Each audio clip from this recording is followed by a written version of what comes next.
All right, ladies and gentlemen, welcome one and welcome all back into the broadcast. Andrew Brown, happy to be going and getting you ready for game two here tonight between the Boone Toreadors and the Saydel Eagles. Welcome in everybody. Game two, following the game one win by Saydel, 7-6 in that one. It is now time for the game for number two of the twin bill here. Glad you could join us and glad you could follow along. As always, please like, subscribe, spread the word, and a whole lot more. Have fun with us as we have a lot of fun here, again, from Memorial Park here in Boone. As always, Andrew Brown here giving you the play-by-play here. And as we get rocking here, we will start with shortstop in Braden Boston, who had a heck of a time in game one. Ended up 4 for 5. He had three singles, and a double. Also scored twice, drove in a run. And he was part of a big offensive surge that happened primarily in the third when he came up to bat twice. And now gets a chance here to start. Take a look at ball one as we get rocking here. 71 degrees. And again, pitching here is Tyler Lindahl for the Boone Toreadors. Ball two. Lindahl on the year has 2 games under his belt, 14 innings pitched, has 4 strikeouts. Looking to try and add to that mark here. He's looking for his team to split this doubleheader. Again, game one went to the Eagles 7-6. And so from the 2-1, too far outside, make it 3-2.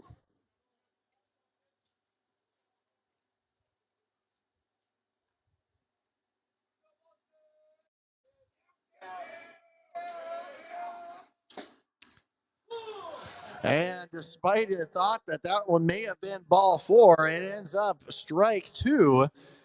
And now we go a full count. And again, Boston, who made his way onto the base pass 4 different times across game one, in jeopardy of not getting it done here the first time out. Strikes that one left side, but that's all she'll route from there. Foul ball.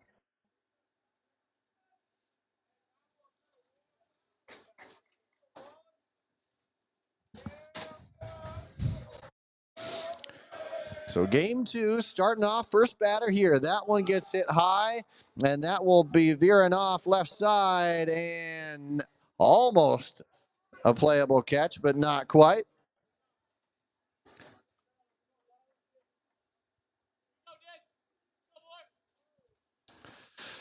So we remain at 3-2. Again, both these teams are now meeting for today, this game would be the 12th time. Coming into today, Boone had held the lead 7-3, and now Saydel takes one away from that 7-4 as that one gets chopped foul. Again, game one was just as much as a pitching and defensive performance for Saydel as it was offensively. They held Boone 3 of 16 with runners on, 1 of 12 with runners in scoring position. Meanwhile, they struck 12 hits of their own, one of the season high marks for them this year. And in the end, they have been just as advertised and rightfully into the top 16 rankings here for the first time since midway through the season last year. Now that one too far low and away. That goes for ball 4. And now he finally gets his walk onto the base pass there. As now Turner Bennett gets his chance. And Bennett across game one. Walked once, had a sacrifice under his belt. Had a couple flyouts, but really looking to add on and get a little bit better here as we go across game two. And he'll already start with a good situation. Runner on, nobody out. Coach Gebhardt has proven he's not afraid to be aggressive in any situation. He's already shown that game one. We saw that some worked out, some instances didn't. But in the end, he puts the pressure on, and you can already see that there is pressure there. The bunt attempt pulled back, nicely done, as it goes for 2-0.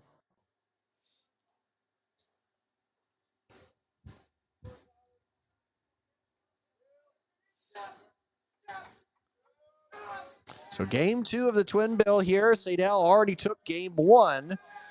Boone looking to take here game two. The corners in now for corners are in for the Torador defensively.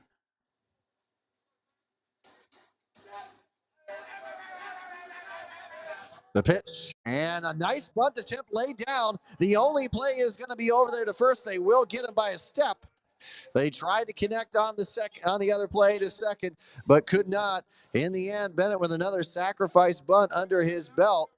He gets recorded out number one, but the Eagles, just like in game one, ended up putting a runner into scoring position in the first inning. And that's where we end up right now. As a little conversation from Davies again, veteran move, a guy who has seen there, done that a time or two, but in the end, it's kind of crazy to look at. Noah Davies as just being a junior. I mean, it has seemed like he has been on a hot streak for quite some time. Of course, he is very highly touted from the Perfect Game PBR ranks. So the runner on second, here's the go. That one hit high, and that'll be out of play, strike one.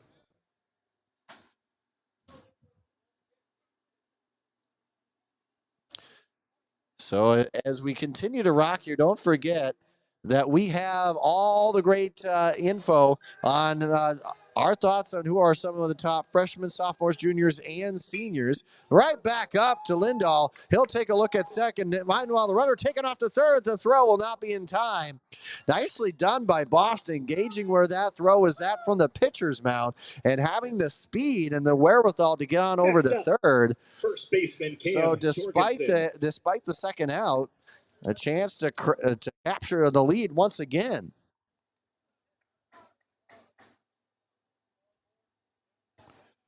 So Cam Jorgensen, who was on a absolute hot tear in game one, he ended up capturing 2 hits, bringing home 3. He had a big 2-run shot back in the third inning of that game.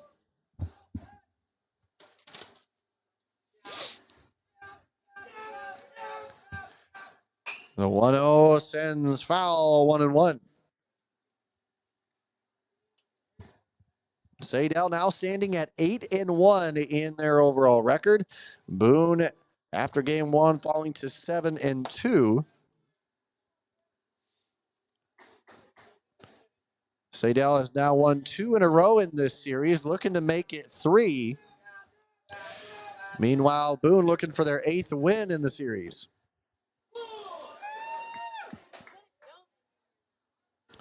So give us your take, your thoughts, any comments, shout out. Who are you cheering for between the Toradors of the Raccoon River Conference and the Eagles of the Heart of Iowa Conference?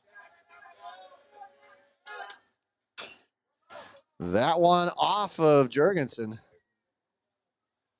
He'll stay put where he is. We remain at a 1-2 count.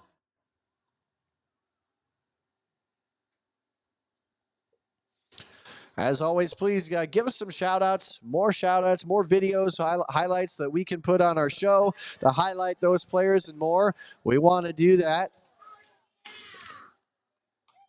Again, there's so much great action across Iowa high school baseball. We want to go ahead and highlight you guys. So go ahead, get us all your thoughts, get us your big plays and more. We want to hear from you. That one low and in the dirt. Nicely done by Davies to the backstop. And in the end, we go all the way to a full count. Lindahl looking for his first strikeout here in the game. Tall task up against the home run hitting Jorgensen. On a quick chopper out there, the third, the pickup and fire across the diamond. Is it in time? They got him by a step. Nicely done there at the hot corner. first inning, no runs, as nothing, no Bowers hits, will no. officially set One him runner left on down. base. So despite some action and a lot of heat, in the end, Saydel goes down without a run, and we remain scoreless as we head into the bottom half of the inning. And when we come up for Boone, the top of their lineup is Moore, Davies, and England right after this here on the iBaseball Network.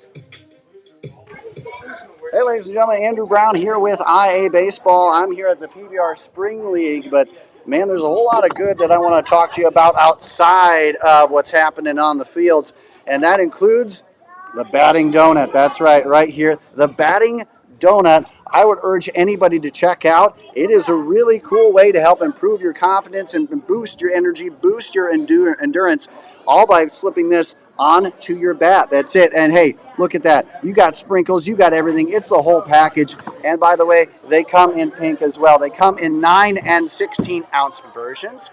So go ahead and check that out as soon as you get the chance. A great way to help boost your swing and boost the confidence of your swing as well. So again, if you get the chance, hey, check out the Batting Donut and check them out at the Batting Donut online or hit them up at sweetenyourswing.com. And while you're there, let them know that iBaseball sent you.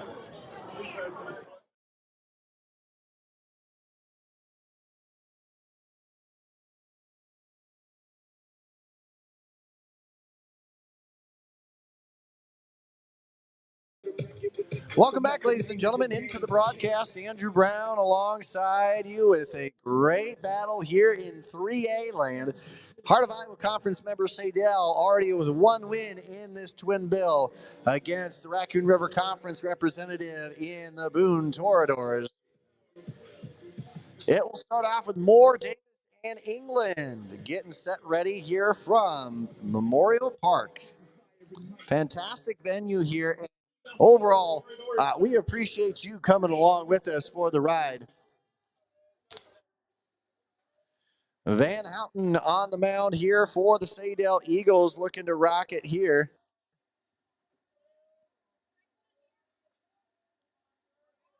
Van Houten already at 13 strikeouts through just 7 innings pitched in this one. And he unfortunately starts it off with a hit by pitch and puts a runner onto the base pass early here in this one. So with Moore being sent to the base pass via hit by pitch, Noah Davies stepping on up to the plate. Davies had a pretty solid game in game one as he ended up putting across 2 hits. He had a stolen base as well, a single and a double. Got to keep him honest over there at first.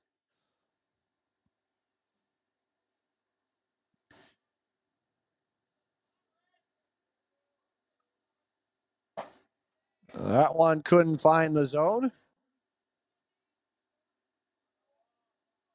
Moore already with 5 stolen bases on the year, so definitely have to watch out for what he's doing over there at first. And that one gets by the catcher, and that will allow the runner and Moore to head up to second. And both teams with the claim of a runner in scoring position in the very first inning.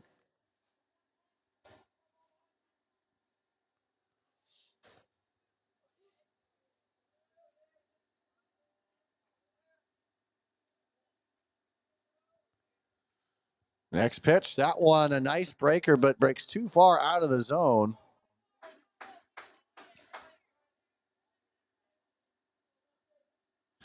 Davies, a DMAC commit. Looking at a 3-0 count. He'll look at the next. And that one, once again, cuts too sharply out of the zone. That's ball 4. And now we get Dylan England stepping on up to the plate. He sees a runner on first, second, and nobody out. Across game one, he struck 3 hits, including a double, including all 3 singles, actually, and drove into, had a stolen base as well. And now that one gets around, and Fish, unable to locate it in time, And playing the station game here go the Toreadors with runners at second and third now. Still nobody out. Boone would love to jump on this early. Having to Olay out of danger there for the 2-0 count goes England.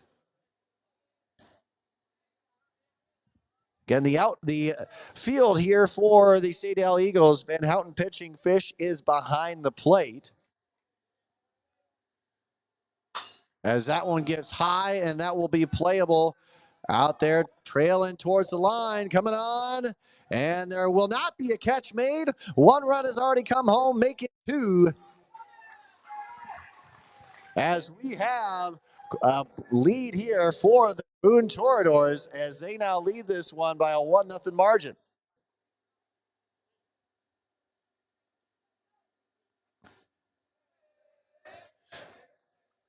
So Boone strike first. After game one was Saydel striking first. And the error will allow Tate Carlson to step up already with a 1-0 advantage.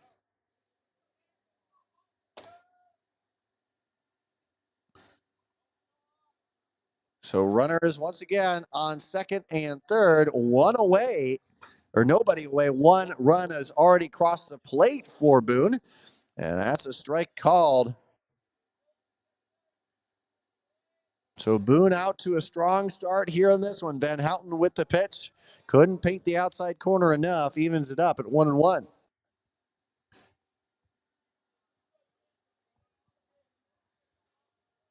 These two teams once again in this game meeting for the 12th time. And that's a pulled string there as Carlson swings a little too quick. And now we have a 1-2 count.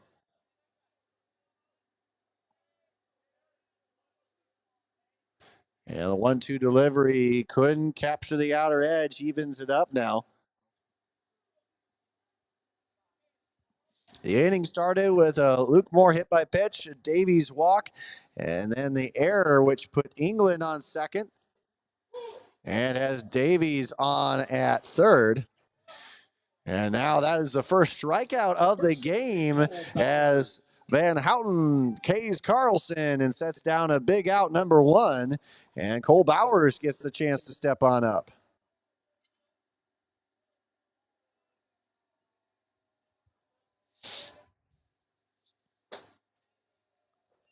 Ball one to start there. Bowers in game one, walked twice, officially 0 for 2 on his stat line. The 1-0 too far inside brings it 2-0.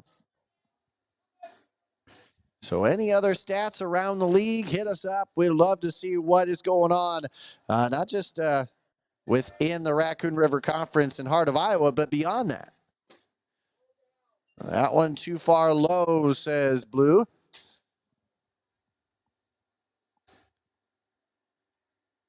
And Van Houten already with 13 strikes coming into this game. And that will be a get me over needed strike as we now bring it to 3-1. Again, any scores around, hit us up, let us know. We'd love to hear from those.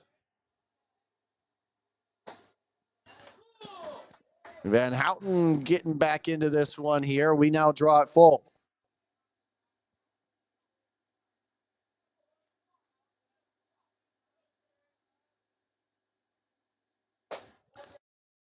And couldn't quite locate there. And once again, we go and bring the bases all full of Toreadors. A prime position here for Tyler Lindahl on a pitcher-pitcher matchup.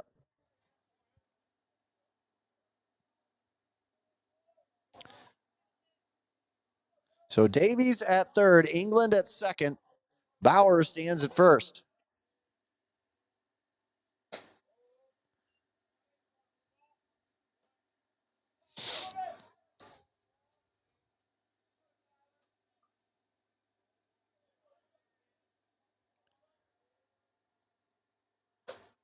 Again, we're going through week 3 of the season.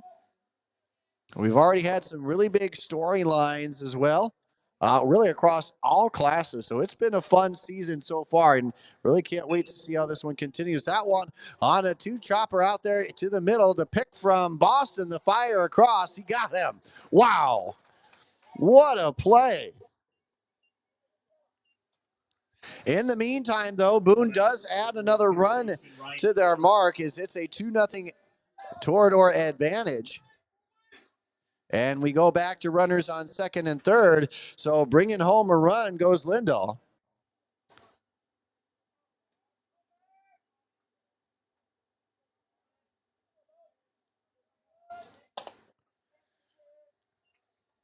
So now Ryan Bowers is called yes, strike one on the official swing through now. He represents batter number 7 of the inning. Swings through that inside pitch, now 0-2.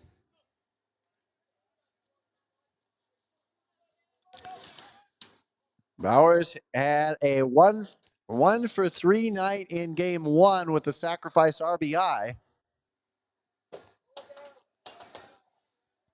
Has a good chance here if he can manage to poke one into the outfield grass. Add another, already 2 home in the bottom half for Boone.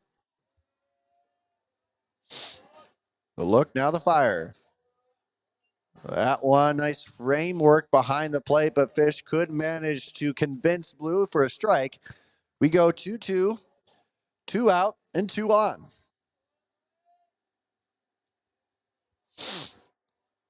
Here's the delivery.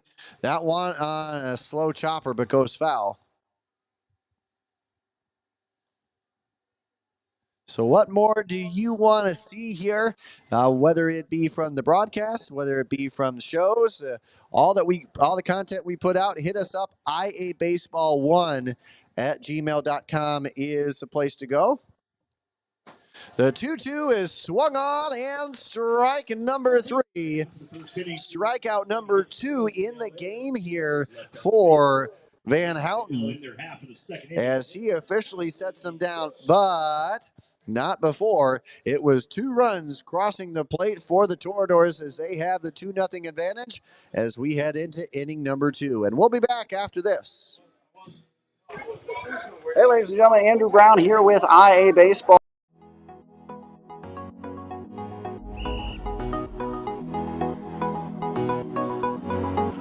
I remember personally when I was young watching the guys that were playing sports, basketball, football, wrestling, whatever it was, when they were in high school and just thinking, how great they were and just wanting to be like them when I was older. So yeah, we are definitely always role models for those younger kids, those middle schoolers.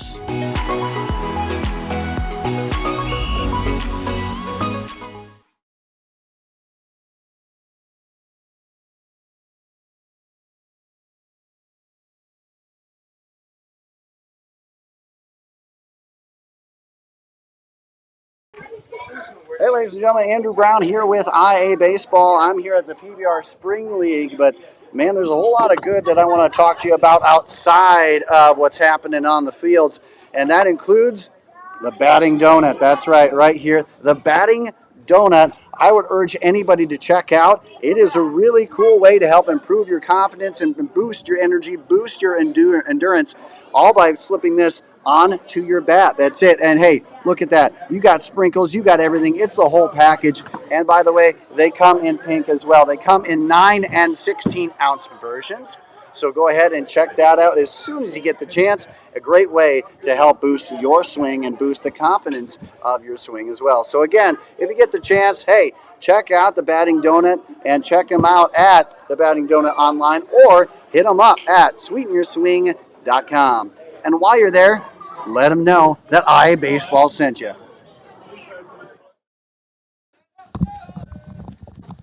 Welcome in, ladies and gentlemen, into the broadcast there. And bottom half of inning number 1. 1 hit, 2 runs for the Toradors as they lead this one 2-0. And now it's time for Saydel to get ready and rocking in this one as we hit the top of inning number 2 with Brady Hicks.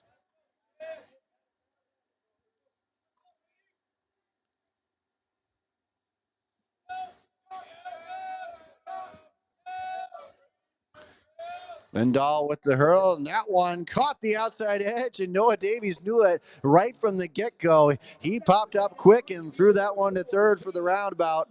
In the end, nicely done. Lindahl picks up his first K of the night, and a big one at that, as James Townsley now stepping on up for the first time.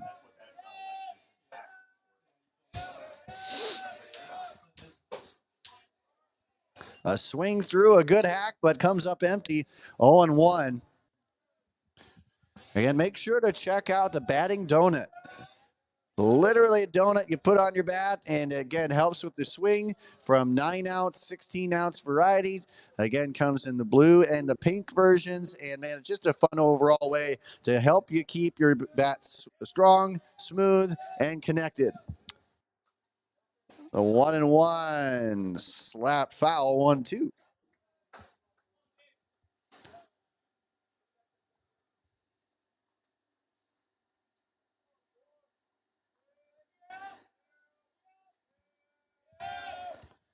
That one also too far outside. The road ahead brought to you by RDA Financial.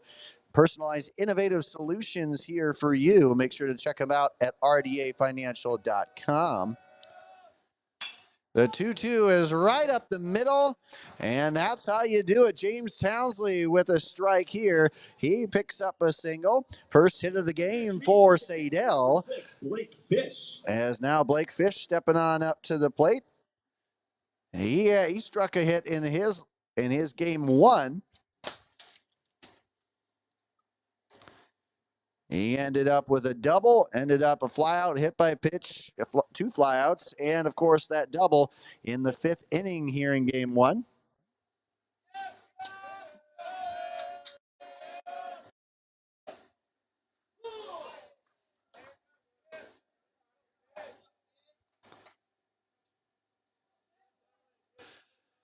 Fish, very much knowledgeable in the game. We got the chance to catch up with him during the preseason, during the first 2 weeks of practice, and man, it was a fun overall atmosphere. You know, he brought a lot of energy, and that one is a lot of energy put into that ball, but unfortunately hung up there just long enough, and coming on with the catch. Now at the plate, third base. Again, as that was left fielder and Reed Carr, who is again went from pitcher to left fielder.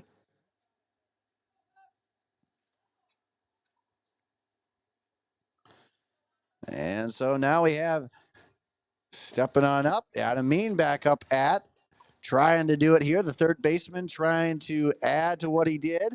He reached base once here in game one, no official hit, but looking to try and change that here with two down.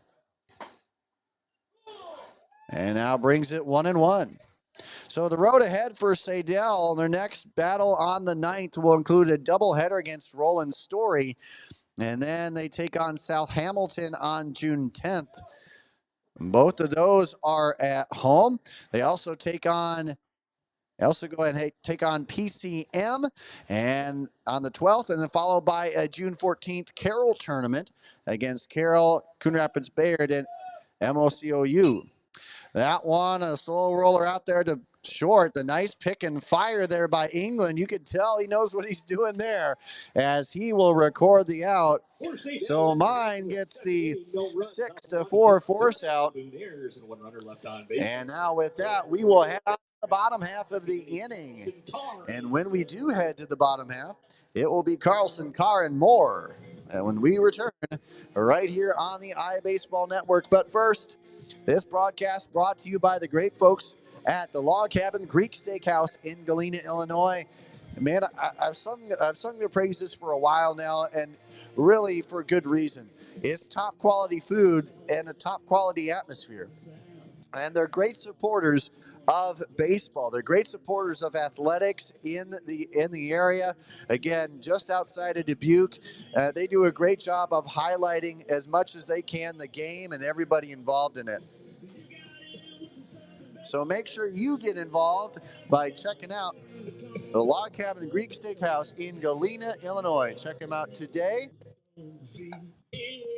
on social media or wherever you can find them online. Hey, we're going to take a quick break. We'll be back. Don't go anywhere right after this here on the IA Baseball Network. Hey, ladies and gentlemen, Andrew Brown here with IA Baseball. I'm here at the PBR Spring League, but man, there's a whole lot of good that I want to.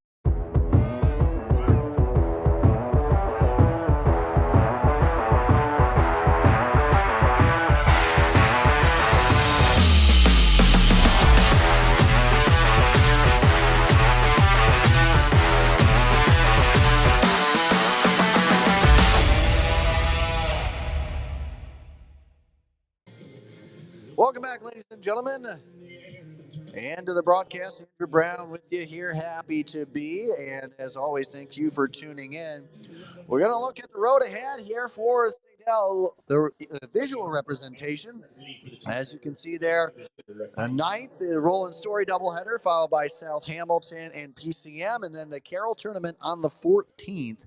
And that's your look at the road ahead for Saydel, brought to you by RDA Financial. Tice Carlson up at the plate, the DH here for the baseman and Hendrickson Mormon. That one gets sent foul, strike one.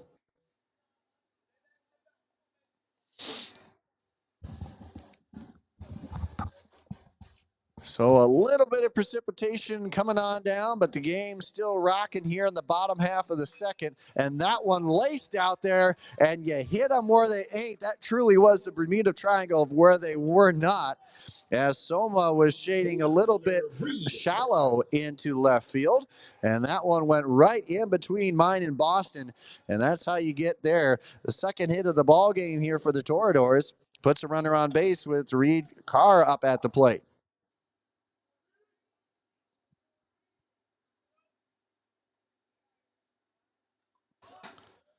Bonattemp tried to lay down in the end. Ball one. Wisely lays off.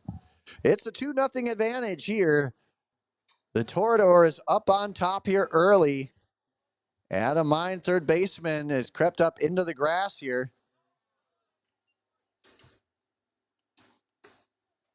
We'll see where else this ends up here.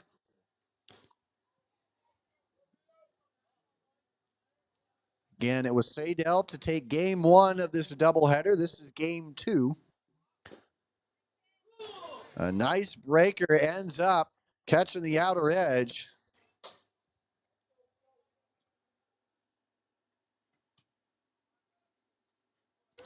Again, the Carr, the senior, has 20 at-bats, has 2 total bases, has 4 walks, driven in 1.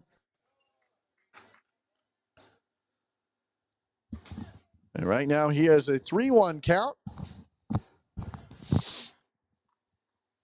Corner still in, double play depth for Saydel defensively. The pitch, bunt attempt, laid back there, and in the end, ball 4. And now runner is on first and second here. No down, similar to what we saw in game 2. As Carr will walk. Now Carlson up at second, and Luke Moore up at the plate. First pitch out of the gate, he was hit by a pitch. Later came around to score.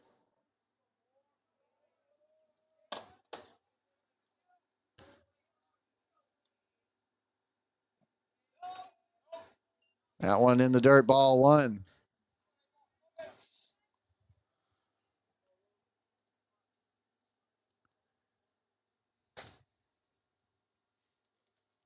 And Moore across game 1. 1 hit out of 4 trips. A fly out, ground out, strikeout, and single. Later came around to score. That was back in inning number 3 of game 1. So that chopper foul evens it up at 1 apiece. Moore was one of their top hitters, top total base earners from a year prior. We mentioned that as we brought up on the pregame graphics there, brought to you by Casmium Sports. Moore so far this season already doing great work. 18 total bases, batting .429 with 4 driven in, 12 hits entering this series. That one, a slow roller out there to Boston. Tried to get the connection over there at second and did not. So the error ends up costing the Saydel and puts runners once again all loaded. Second time we've said this here in this game. A bases loaded situation for the Toreadors.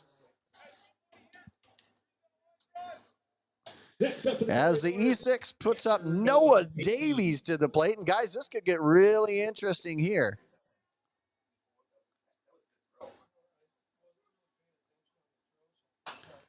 And that one gets sent up and the foul out of play.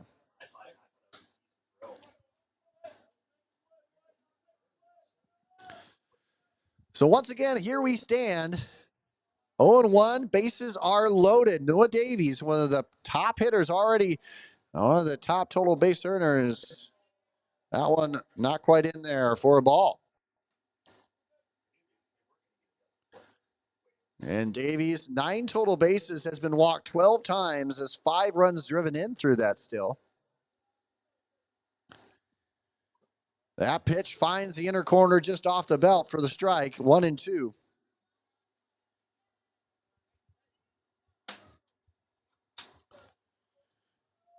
We've seen Davies play heroics before, looks to try and do it again.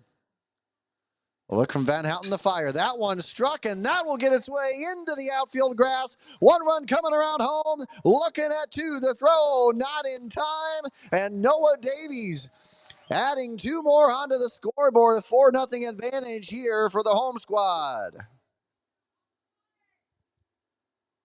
Next up, the shortstop. That was just truly working from in off the hands out, and he pushed that ball as well as struck it, and he labeled that into the outfield grass. Just great fundamental hitting. And Noah Davies puts 2 more onto the scoreboard as Dylan England steps up with runners on the corners. And by the way, a broken record here, but nobody out. A 4-0 advantage here for the Toreadors. We'll look to see what happens here. They do send him, and they end up getting him caught down in the run there. Van Houten with some wherewithal. And Davies committed and took off. And in the end, great defensive work here by the Eagles to nab the runner and, hey, get an out in the process.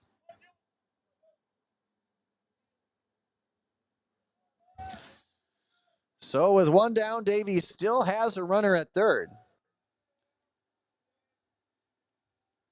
Can still do some damage here with a swing. Tail too high for the Blues' liking, 1-0.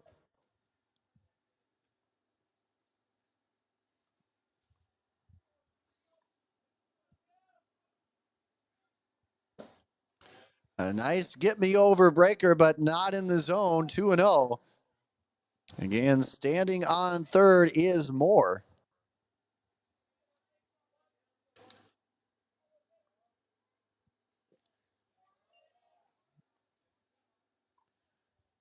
The inning started with a Tice Carlson single.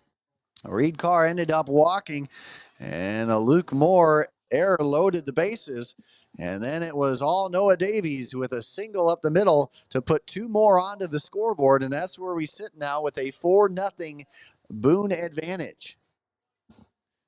The infield in just off the grass, as that one is off the bat of Dylan England.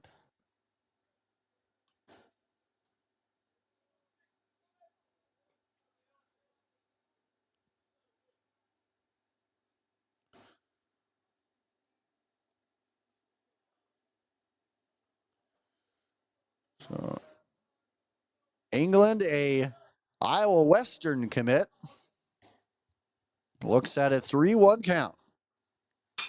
And that one is right back up the middle into the outfield grass. A smooth trip home goes Moore, as that will be an RBI single from Dylan England.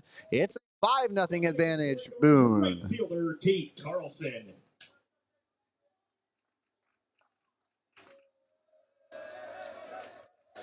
And now Tate Carlson back up to the plate. Struck out his first time, but certainly would love to keep the rally going here. Already 3 runs in the bottom half of the second.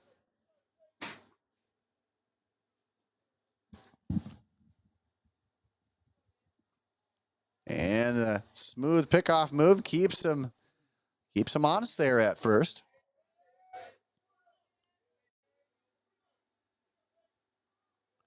One down and catching the outside corner.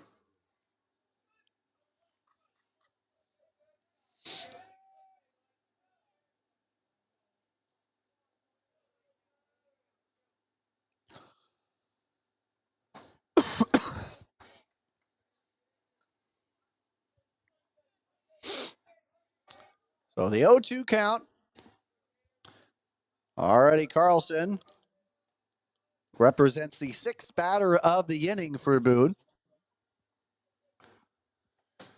The 0-2 delivery. That one finds its outside corner, up and away. He painted it perfectly. That's another strikeout in the books. Mark it strikeout number 3 here for Van Houten, as he has now set down Carlson for the second time here today.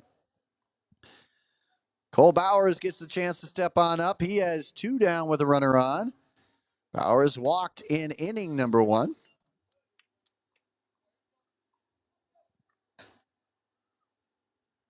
Already a 5-0 advantage.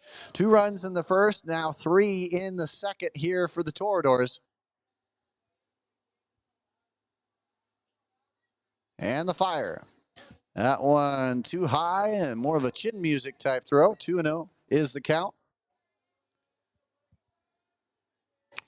After today, it will be a battle tomorrow for the Toreadors, taking on Ames in what is quite a home stretch here. That one grounded out to short. Boston with the fielder's choice planted at second for the force out, and that is how the inning will wrap up. So 3 hits do cause some damage. In the end, 3 runs cross, and we have a 5-0 advantage in favor of the home squad Toreadors. And it will be quite the battle coming on up for Saydel, with 9-1-2 set to take place after this. 39 for our pitchers. For yours, 53.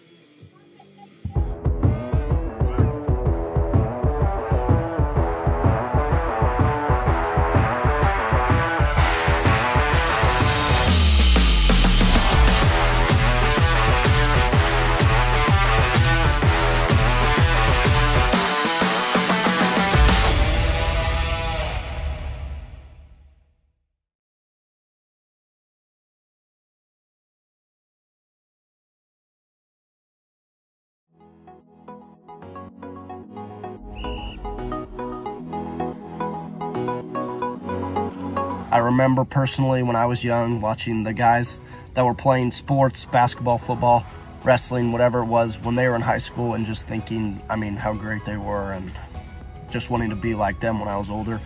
So yeah, we are definitely always role models for those younger kids, those middle schoolers.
Welcome back, ladies and gentlemen. Andrew Brown ready for you as we rock inning number 3 here. And we start with a 1-2 count to the leadoff man, who now has a sharp shot and an error caused at first, as that'll put a runner on here for the Eagles. Now batting the shortstop, number 1, Braden Boston. Error charge to Bowers, as that on that one, as Sharp will reach base. And we'll get a runner on first for the top of the lineup here in Braden Boston, who was walked himself in the first plate appearance he had back in inning number 1.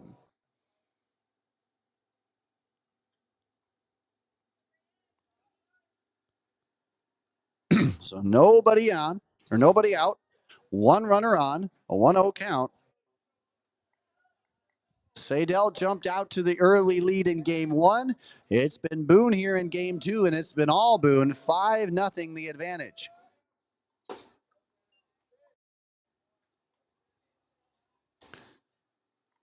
And you can always archive and catch up on these games later. Just keep it right here on the IA Sports YouTube page. That one, a sharp rocket out there. England with the pick, the fire, the connection to first. It's a double play. What a play there. And to catch a speedy Boston at first exchange is something to behold. That was a heck of a double play. As now that brings up Turner Bennett, and he looks at the bases empty situation with 2 down.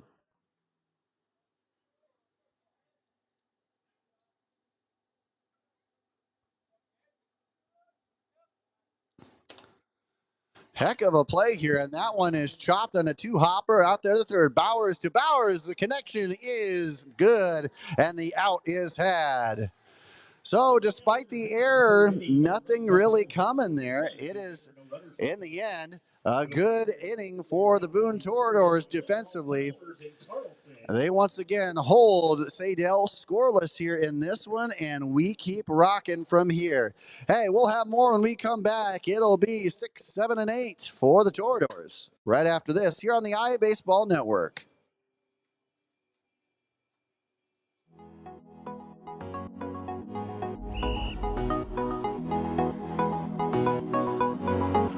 I remember personally when I was young watching the guys that were playing sports, basketball, football, wrestling, whatever it was, when they were in high school, and just thinking, I mean, how great they were, and just wanting to be like them when I was older. So yeah, we are definitely always role models for those younger kids, those middle schoolers.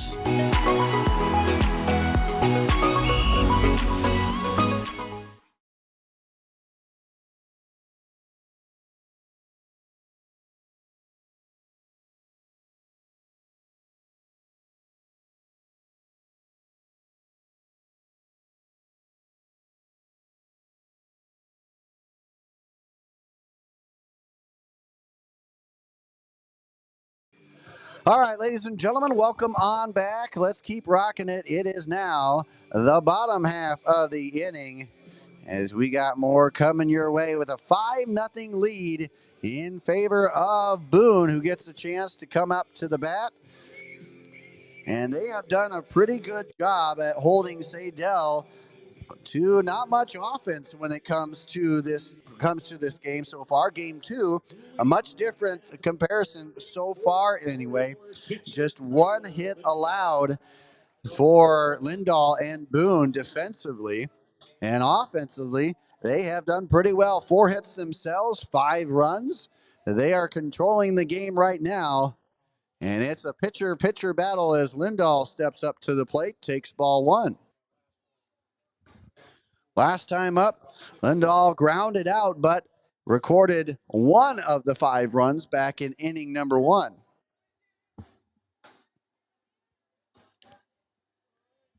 So the road ahead here for the Toradors.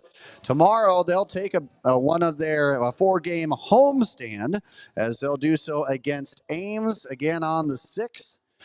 And again, Ames leads the all-time series in that one 11-7. They take on Carlisle on the 9th in a doubleheader. And then they take on North Polk at home on the 11th. And then it is followed up with a home battle against Bondurant Farrar, in which Boone leads that series 14-12. Again, that's on June 12th.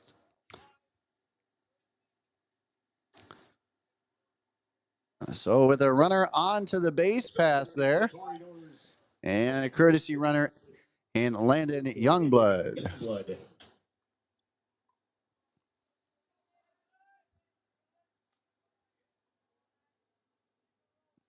And now Ryan Bowers up to the plate. He squares around the bunt, takes it away. In the end, it's strike 1. Corners in here defensively. Again, Mine, Boston, Bennett, and Jorgensen from third to first. A good swing, but not quite enough to connect. Outfield, Soma, Sharp, and Townsley for the Eagles here in the bottom half of the third.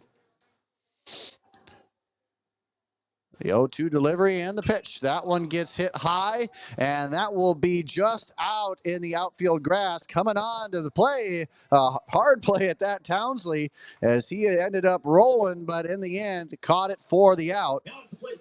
And that continues some good defensive play we've started to see here from the Eagles. And really, we've seen it all across both of these games so far, as now we get Tice Carlson stepping on up. 1 for 1 so far.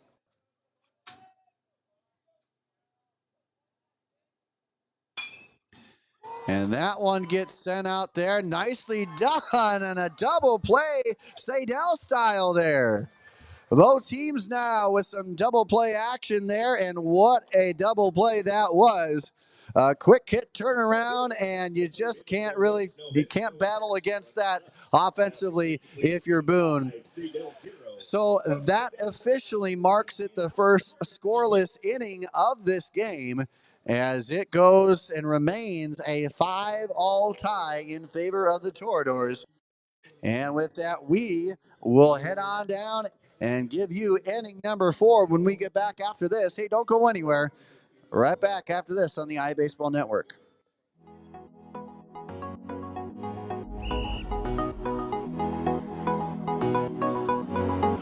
I remember personally when I was young watching the guys that were playing sports, basketball, football, wrestling, whatever it was, when they were in high school, and just thinking, I mean, how great they were, and just wanting to be like them when I was older. So yeah, we are definitely always role models for those younger kids, those middle schoolers.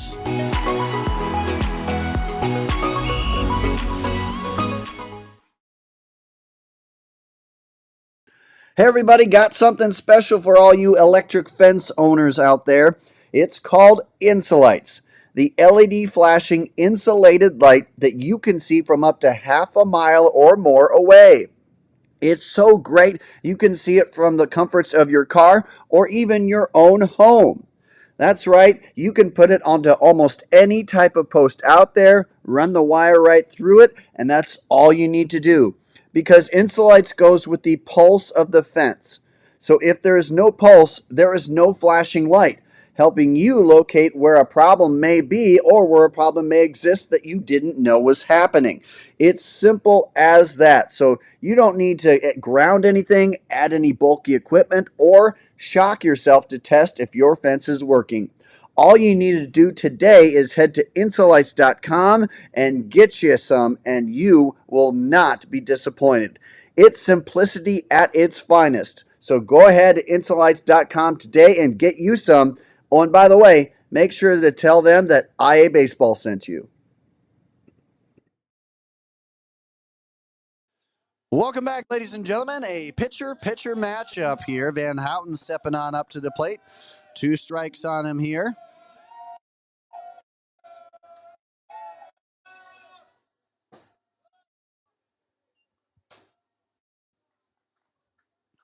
Again, this broadcast powered by the Log Cabin Greek Steakhouse in Galena, Illinois. Make sure to check out what they got going. A lot of fun stuff. If you get the chance, check them out today at Log Cabin Greek Steakhouse. Check them online or through social media means. Great way to see what they're up to and beyond. So that one right up the middle, and Van Houten helping out his own cause there as he strikes a single here. First time for him onto the base pass.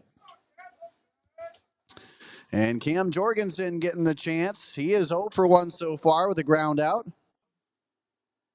And again, game 1, a 3 RBI effort from him, and a chance to add to that.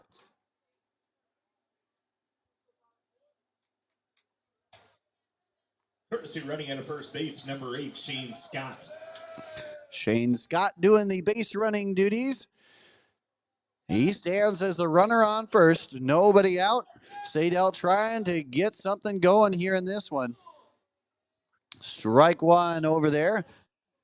So far, 2 hits in this ball game for the Eagles. That one struck foul here and quickly 0-2.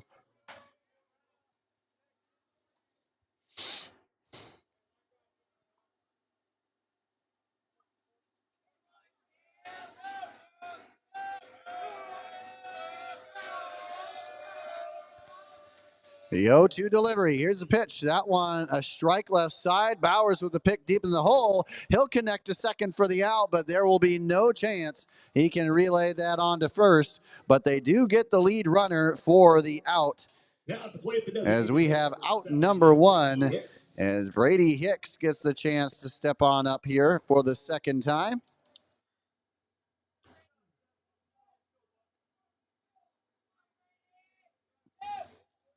Hicks was a strikeout victim in his first trip. Looks at ball one on the outer edge. So we'll give you the road ahead right now for the Toreadors. It looks like this. As that goes in for a ball. It's Ames High tomorrow at home, followed by a doubleheader home battle on the 9th against Carlisle.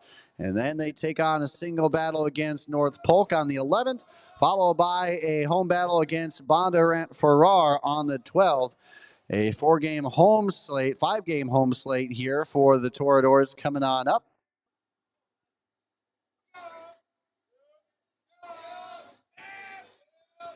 So the 2-1 count, and that one is popped over the head of Mormon, and that will put 2 runners onto the base pass. Jurgensen rounded it pretty heartily there. In the end, gets back to it, and we have 2 runners on. A nice strike here by Hicks. As we continue to rock here, James Townsley already with the single, and now you could be looking at the comeback attempt here for the Eagles with just 1 down.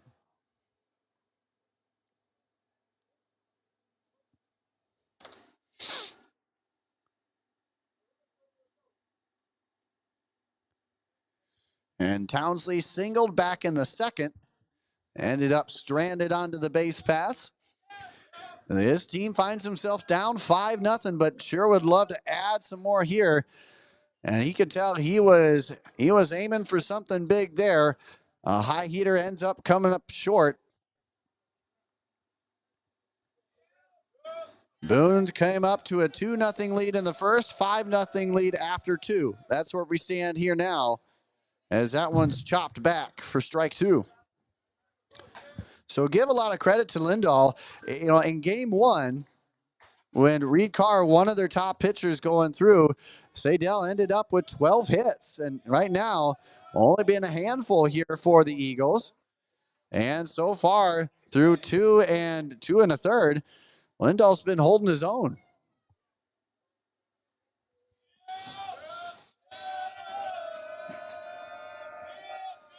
Look the fire. That one gets hit high, but that will be out of play. We remain 1-2. Again, one of the kind of keys here for Boone is to make sure that defensively and pitching-wise that they go toe-to-toe here with Saydel, and they have here in game 2. Really get out there, get some early leverage counts, and in the end, punch out. You really don't need to punch out, guys. Just use the defense that you have. And that's been kind of the recipe for success up to this point so far. The 2-2 battle. And that one laced right into the outfield. It goes into center. And that'll be station-to-station baseball here. As 3 hits in 4 batters has allowed us a bases-loaded situation here with 1 down. And now Blake Fish will get the chance to step on up. That makes James Townsley officially 2 for 2 as we get a pitch hitter into the mix here for Saydel now. Looks like Cooper Lindahl getting the chance to get up here. Pinch hitting number 12, Cooper Lindahl.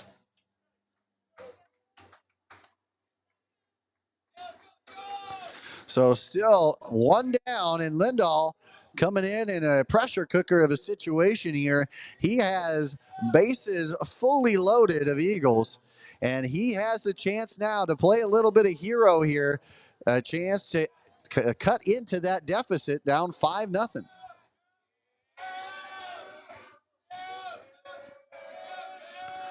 Look to the fire of that one, and the throw over there to first gets away just a little bit. Looked like it may have plunked Townsley just a little bit. But Noah Davies, the sharp arm that he is, almost got him napping there.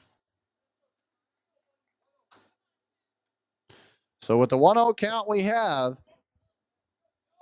Lindahl trying to dance out of danger here. He has his most stressful situation of the innings of game so far. And that roller off the table finds its way into the zone, 1-1. Again, Boone with a battle up a class against Ames here tomorrow. That one chopped foul, 1-2. Again, for Saydel, they will take on Greene County in their next battle.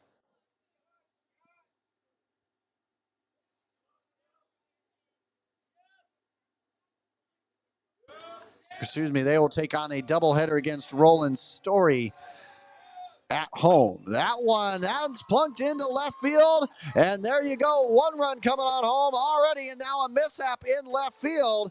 And we get 2 runners coming. We're going to empty the bases here. Heck of a running by Saydel. Coach Gebhardt rounds him 3 times, sends 3 runners home, and it's a 5-3 ball game.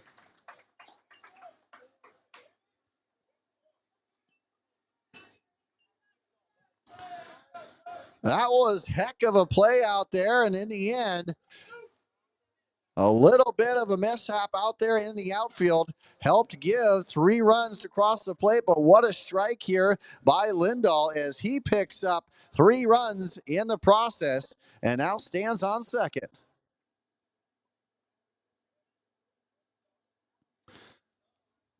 Now Adam Mines stepping back up to the plate here.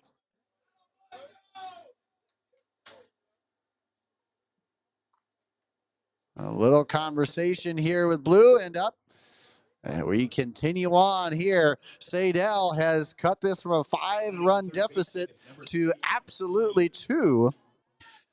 As Adam Mines stepping up to the plate to look to do some damage here or continue. And so far, he reached on a fielder's choice last time up. That one in the dirt. Nice stop by Davies.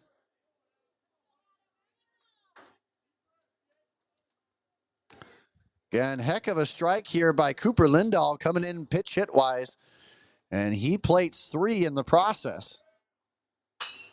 That one, a strike out there to Bowers, who'll look to second, fire on over to first. And Cooper Lindahl taken off to third. The exchange not in time.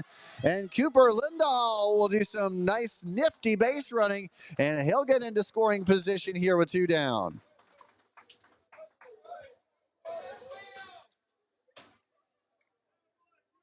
Next up, the center fielder, number 10, Chase Sharp.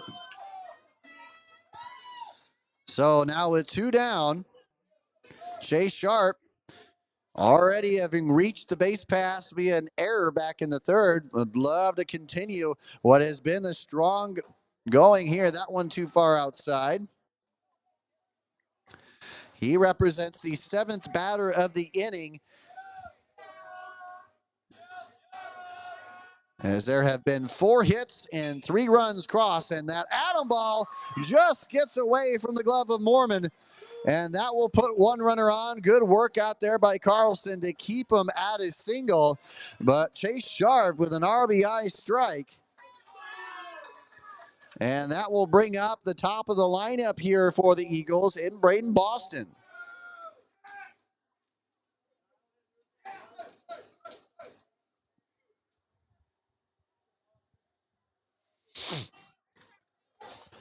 So now we go from, they started this half inning down 5. They have now cut it down to just a 1-run deficit. And you know what? We're back into this one. We saw parallel to, again, game 1, in which Saydel was the other end of the advantage here. That one's hit foul, and that one's out of play, strike one. But again, the third inning in game one is where you had all the offense. Right now, we've already had 4 runs in the top half here for the Eagles, who have erased a 5-0 deficit to make it just a 1-run deficit.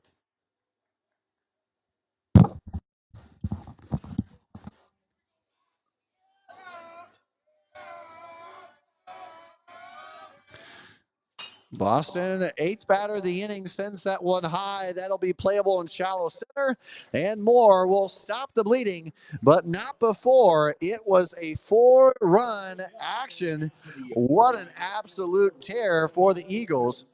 5 hits end up pushing across 4 runs, an error in the process, but, you know, in the grand scheme of things, it was the bats of Saydel that came alive here in the 4th, and now we've got a ball game, folks. It'll be time for the Toradors with 9-1-2 to come on up and get their chance to answer when we return. Hey everybody, got something special for all you electric fence owners out there. It's called Insulites, the LED flashing insulated light that you can see from up to half a mile or more away. It's so great you can see it from the comforts of your car or even your own home. That's right, you can put it onto almost any type of post out there, run the wire right through it, and that's all you need to do.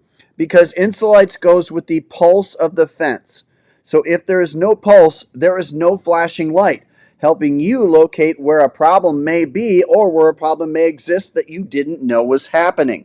It's simple as that. So you don't need to ground anything, add any bulky equipment, or shock yourself to test if your fence is working. All you need to do today is head to insulites.com and get you some, and you will not be disappointed. It's simplicity at its finest. So go ahead to insulites.com today and get you some. Oh, and by the way, make sure to tell them that IA Baseball sent you.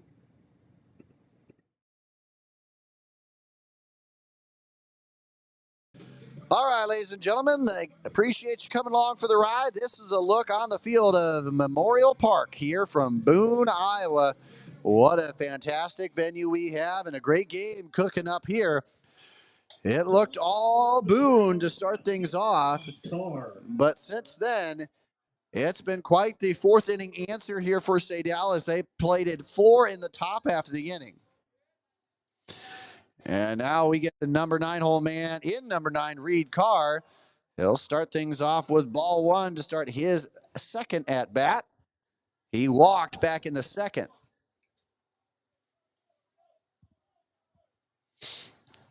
That one too far outside. If you're looking for some baseball to watch beyond the games here, I just got done finishing up with the Boston Red Sox 2004 World Series run, early 2000s run, I should say. That one on a strikeout there to second, and the pick fired by Bennett will get him for out number 1. But it chronicles the World Series run for the Boston Red Sox just after losing in the ALCS to the New York Yankees. Again, a really good group of characters, young Manny Ramirez style. That was really fun one to watch there. So if you get the chance, you want to catch up some documentaries, baseball documentaries, that one is certainly one of 2 Boston Red Sox documentaries on Netflix. And so once again, we continue to rock on here. After the 4-3 putout is now the top of the lineup here in Luke Moore, who sends that one out of play to even up the count. Moore so far has been hit by a pitch and reached via error.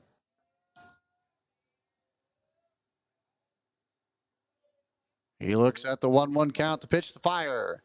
Inside shot off the hands, fights that one foul for a 1-2 count now.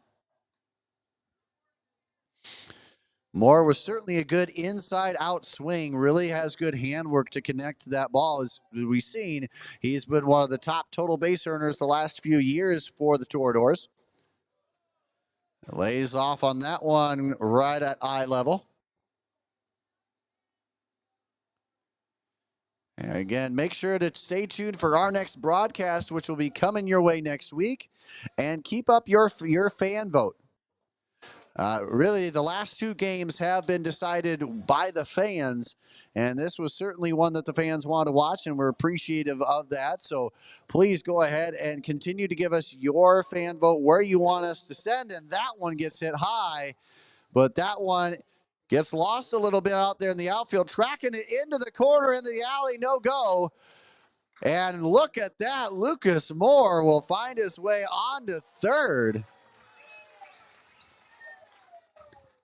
In the end, that's been officially credited as a triple. And what an at bat at that one. That one was sent high and that one was sent far.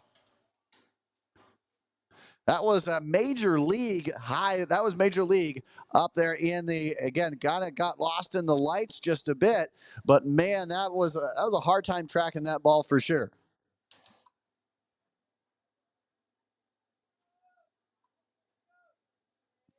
So Moore on the strike finds his way all the way over to third, and a chance to add on to their lead here with just one down.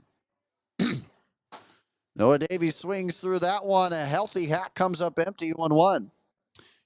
Davies has reached base in both trips. He has walked, and he has struck a 2-run single. That came back in the second. That one laced out there to second, the pickup by Bennett, and he'll connect it over to first. But in the meantime, Davies still makes a positive at-bat work, as now they add and increase their lead. It is 6-4.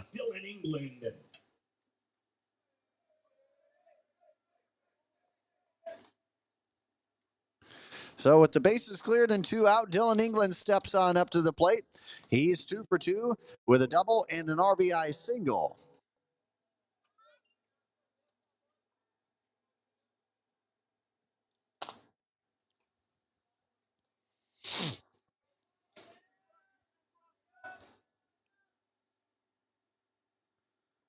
So the 1-0 count. The look and the fire. And nicely done from Van Houten, painting the outside of that corner here for a strike.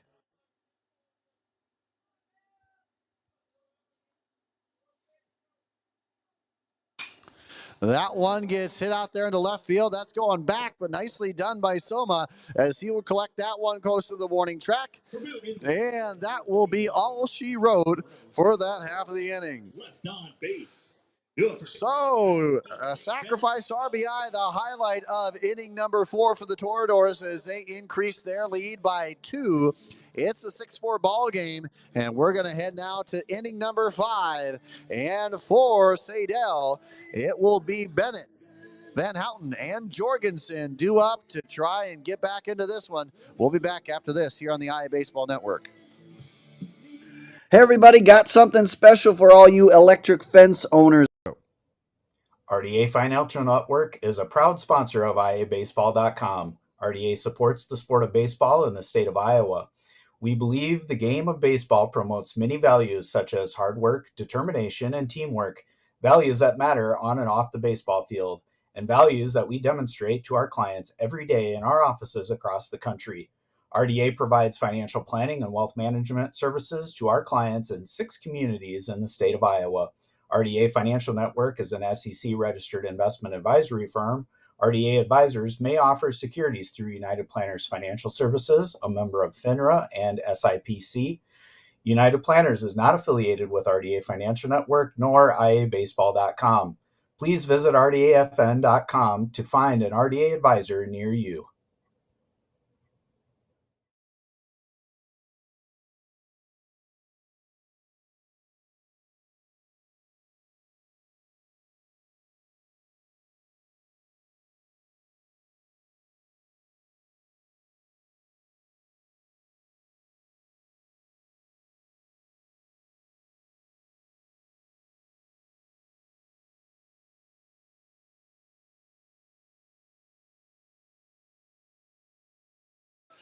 Welcome back, ladies and gentlemen. Here we get rocking.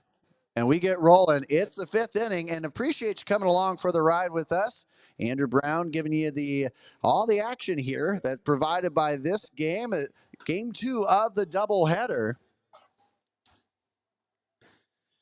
And again, as we start off, it's Turner Bennett as he takes a look at a 1-1 count. And that one, looks like a two-seamer, kind of floated back into the zone there. Got to give a lot of credit here for Tyler Lindahl. Yes, that last inning was a little bit of a rough slate, but you know what? Through most of this part, he's held him to that. That one, though, goes left, and that was in left field, and that one took the left fielder out to a little ways, had him brought back, but that was how you play left field right there. That's how you end up gauging it. You go back, come in, don't let it get behind you for sure. And that was a nice play, a tough play at that. But the fly out to left will now bring up Ryan Van Houten to the plate. Van Houten has helped his cause out back in the 4th inning with a single. And he later came around to score what was a nice hit by Cooper Lindahl to bring 3 in. The 1-0 count. That one is right over the head of England. That will find its way into the grass. And you know what? You just got to hit them more than 8. A nice bloop single will allow now 2 in the last 2 at-bats here for Van Houten, as he'll find his way onto the base pass for Cam Jorgensen up next. Courtesy running for the Eagles on first base will be number 8, Shane Scott. And Shane Scott doing the base running duties. Number 24, Cam Jorgensen. Jorgensen so far is 0 for 2, a ground out and fielder's choice under his belt, with certainly a far cry from what he had in game 1 with 3 runs driven in and a 2 for 4. This one gets hit high. Is it playable? It is not.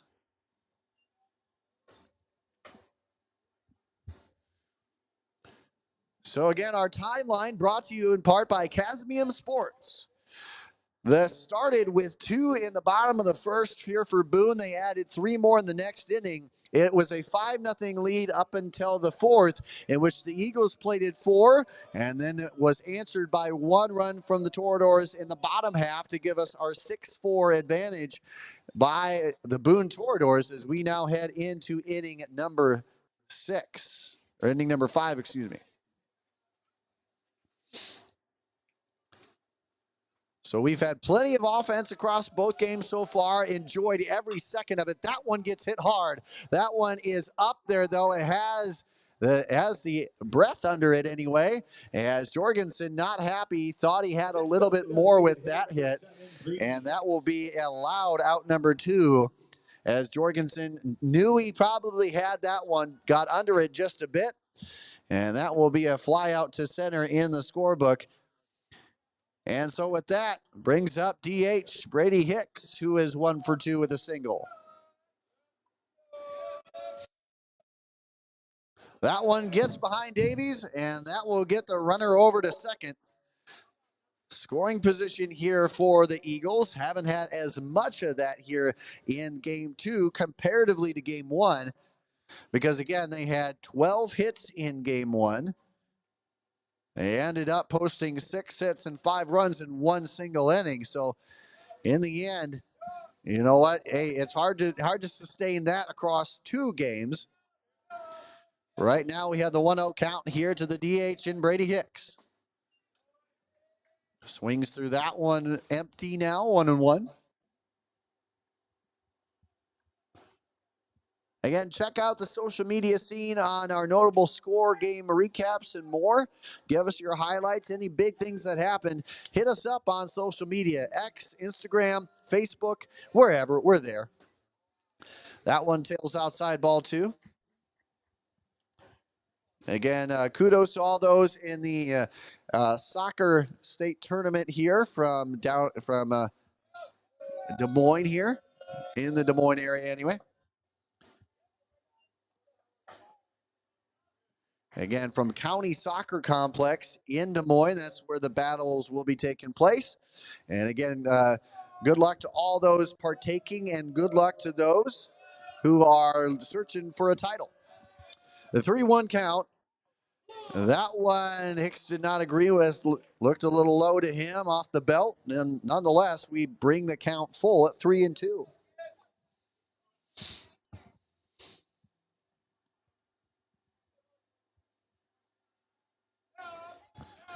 So from the full count, here's the delivery. And that one swung on, and that one's a strikeout. Count it, yet another one on the books. Lindahl will pick up his second of the game. And so just one hit, and that's all that was all the offense that Saydel could muster here in game 2. In the end, we remain a 6-4 advantage from Boone, and they'll get a chance to add on to that with Carlson, Bowers, and Lindahl after this, right here on the IA Baseball Network. 91. RDA Financial Network is a proud sponsor of IABaseball.com. RDA supports the sport of baseball in the state of Iowa. We believe the game of baseball promotes many values such as hard work, determination, and teamwork, values that matter on and off the baseball field, and values that we demonstrate to our clients every day in our offices across the country.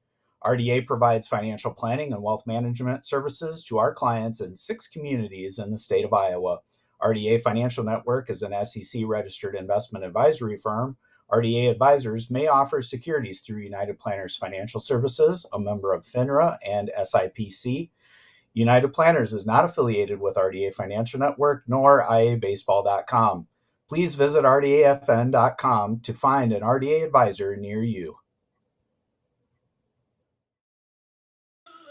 All right, ladies and gentlemen, welcome on back. We got a whole lot going here for you. We're going to take a look as Boone steps on up to the plate. Their road ahead, brought to you by RDA Financial.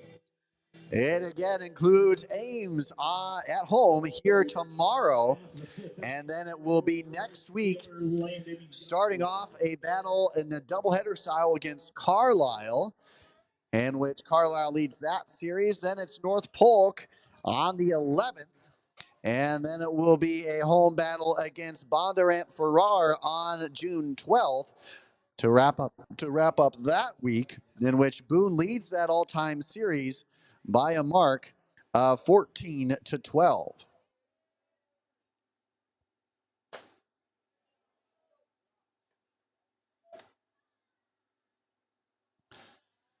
And so now here we go. We continue on. It is the bottom half of the inning and a 1-1 count here, as that one is struck on a 2-hopper out there to second. Bennett with the fire, and they'll nab him just barely as they get him on the run, as Tate Carlson is set down on the ground out. And now Cole Bowers stepping on up. Fielder's choice last time up, also has a walk under his belt. Boone has been pretty active here with the bats in both games, and in this one, they've also had a good pitching performance from Tyndall to kind of back that up. That one, a hard hit one out there to Mine with the pick deep in the corner. He'll fire over there and making it look way too easy. I mean, truly, that was a harder play than both him and Jorgensen made it look like, as that was a quick 5-3 put out for out number 2. And just like that, Tyler Lindahl will step up to the plate, and he'll already have 2 quick down, trying to give himself some more breathing room here. He has a sacrifice RBI and has reached base as well. He looks at an 0-1 count. Here's the 0-1 delivery. That one catching the outside corner. The painter himself in Van Houten painting the corner. 0-2. The 0-2 delivery, the pick fire, and that one shot left side, foul.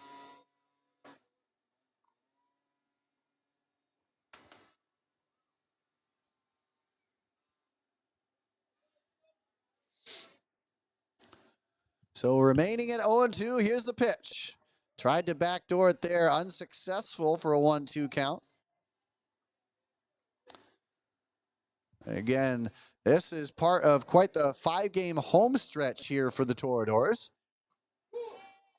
as that one on the outer corner claims strike 3, And just like that, strike out number 3 here for Van Houten. No hits, no errors. As that will be a 1-2-3 inning here for the Toreadors. They go down. No hits, no runs, no errors, nothing in that half of the inning. And we have our second scoreless inning of the game. Before we go into our break here, ladies and gentlemen, again, the Log Cabin Greek Steakhouse provides us with this wonderful chance to go ahead and broadcast this game each and every time. Really, if you get the chance, just go out and say hi and have a good meal in the process. They truly are it's amazing atmosphere, great folks, great food. You'll absolutely love it. But now with Saydel coming on up here, we're going to go ahead and go back to our road ahead for Saydel, brought to you by RDA Financial. Check them out today. Personalized, innovative solutions today. For Saydel, they have a home battle coming up on the 9th. Saydel is absolutely on top of that series. They lead it 15-0, which most of these series you will find for the Eagles.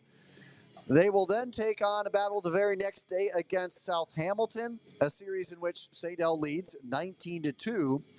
And then they'll take on, again, a battle against PCM, leading that series 18-7.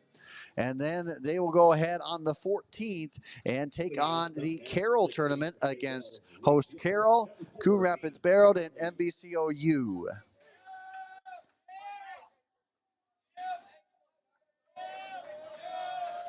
So we go ahead and let's get rocking here. We continue on with another inning here. It's the top half of the 6th. And that one's fouled back. Tyler Lindahl still up and rocking there on the mound for the Toreadors. He's nursing a 2-run lead here.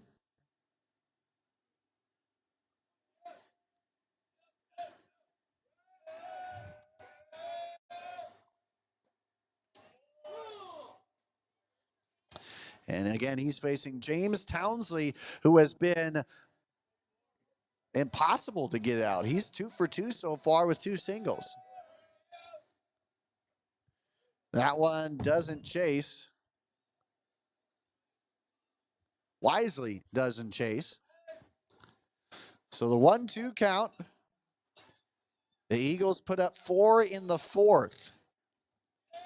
Trying to add on to that here as we're in the later stages of this game.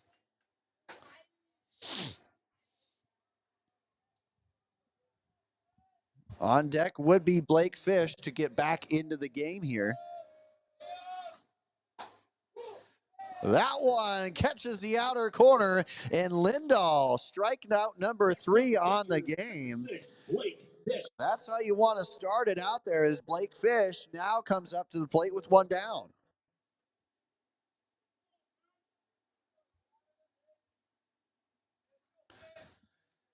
The painter in Tyler Lindahl, painting that outside corner just right, gets his 3rd strikeout of the game. And the first pitch to Fish is bounce slam down, up high, and a catch out there. Ranging toward the chalk line was Bowers for the out. Baseman number 3 at a mine.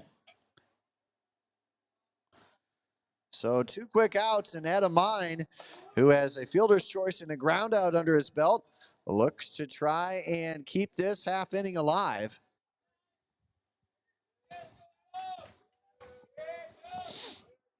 Tyler Lindahl on the mound with 3 strikeouts so far in this game.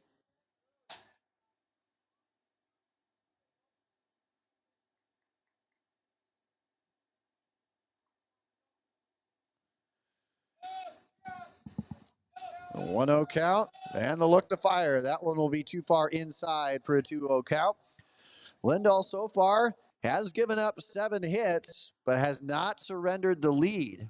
Only 3 of them were earned. In the end, he has dished out a trio of strikeouts through what is now 95 plus pitches on the day.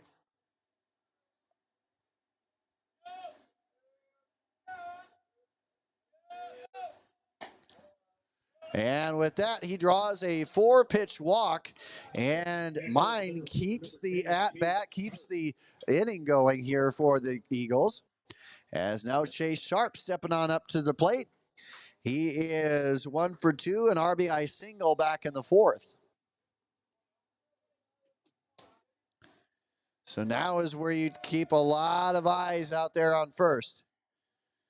And a nice get-me-over strike on the inner third, 0-1. Again, just like Saydel did in Game 1, Boone has not surrendered a lead here in Game 2. That one, a looper out there and on the run, no go. Cole Bowers with a heck of an effort there. Bowers almost. He had a play at it, but just couldn't catch it in foul territory, 0-2.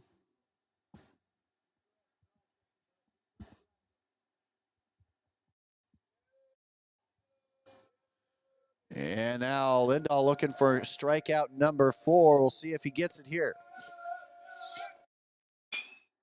That one roped right up the middle. And Chase Sharp knows how to hit for sure. He is truly looking like that second leadoff man here as we now head to the top of the lineup in Braden Boston. Sharp now officially 2 for 3 with an RBI. A good Game 2 out of him. And that now puts 2 runners on and a chance to have a little bit of a 2-out rally here. Good 2-strike approach from the number 9 hole man. That one, a little looper out there to short, the pickup and the fielder's choice out there to second, and England ends the threat. So despite some runners onto the base pass, despite some excitement here from Saydel, they are unable to push across anything, and they leave at a 2-run deficit here into the bottom half of the inning. So with that, gentlemen, we're going to take a break. We'll be back with more. Don't go anywhere. Right here on the IA Baseball Network.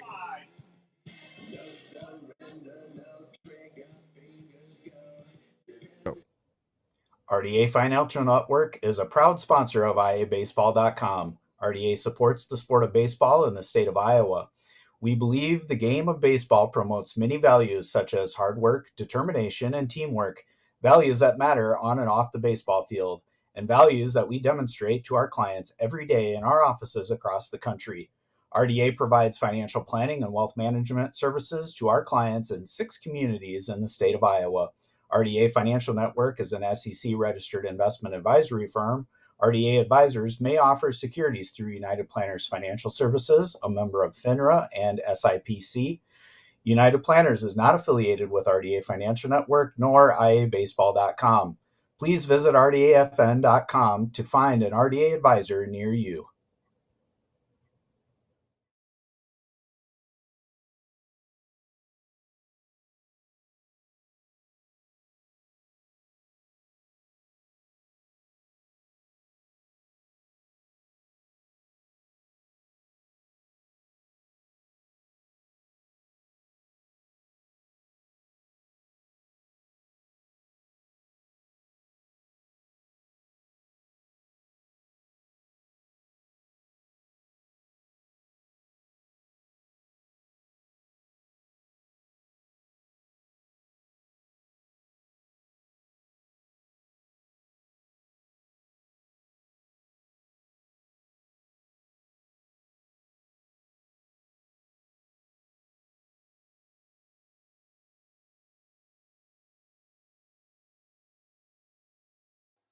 Welcome back, ladies and gentlemen. Thanks for tuning in. Andrew Brown here in the bottom half of inning number 6.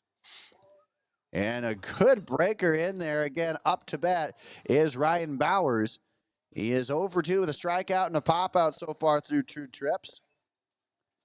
And up now, Chase Herding, the sophomore on the mound here, in replace Van Houten, who went the distance through 5 innings and ended up with 3 strikeouts in the process.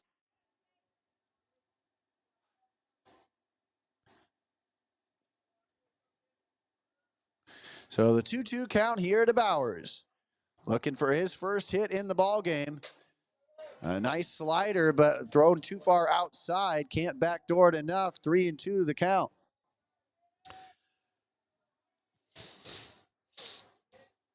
It's the full count on the pitch, and that one may have gotten a little bit, but in the end, it's dialed in as a K as we get first K of the night here. Again for Chase Herding.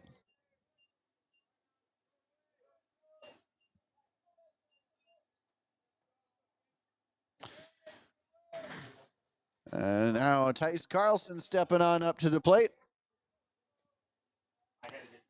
He has singled and grounded into a double play in 2 trips. Swing's a healthy swing, but coming up empty there.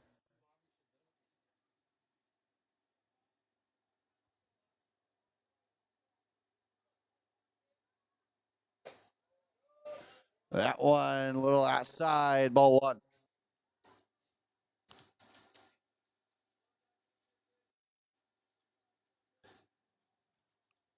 And that one had a good break into it right off the hands there.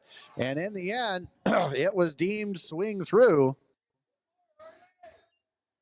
That was a heck of a pitch right there. Herding has shown a good capacity for a sharp slider there, and that's what we've seen so far most of this one. That one now a short chopper out there. That one's rolling, rolling, rolling, and that will hug the chalk line a little too much. It'll roll foul.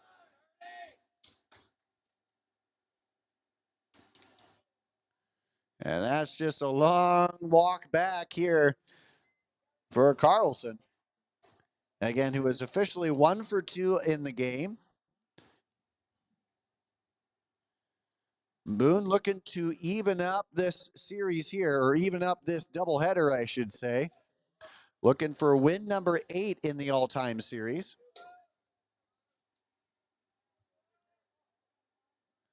Saydel already took him in game 1. That one is right up the middle. That one's a blooper over the shortstop's head, as Boston will just watch that one tail into the outfield, and that will be a single here. Now 2 hits on the day here for Carlson in game 2.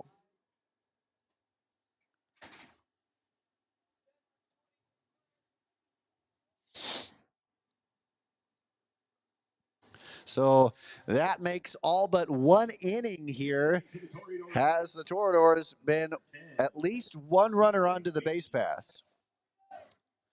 So all but 1 inning, Boone has managed to have a runner in onto the base pass, if not in scoring position, as Reed Carr fouls off a bunt attempt there for the 0-1 count. Carr is 0 for 1 with a walk.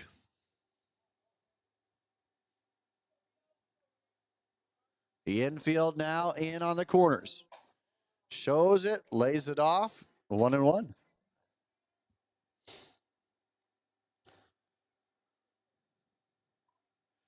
Again, these 2 teams in a top 16 battle here.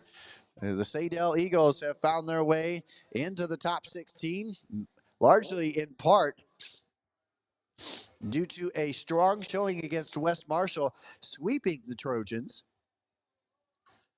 And that's what catapulted them at number 16 in the rankings. Meanwhile, Boone, for the 2nd week in a row, has stood pat at the number 12 spot.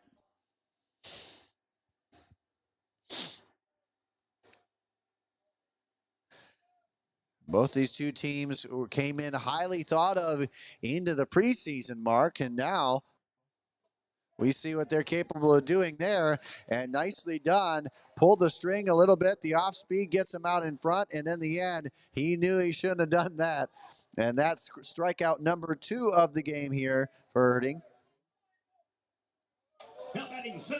And we now head all the way to the top of the Toreador lineup with 2 down and a runner on. Luke Moore, who has reached base in every trip so far, hit by a pitch, error, and triple.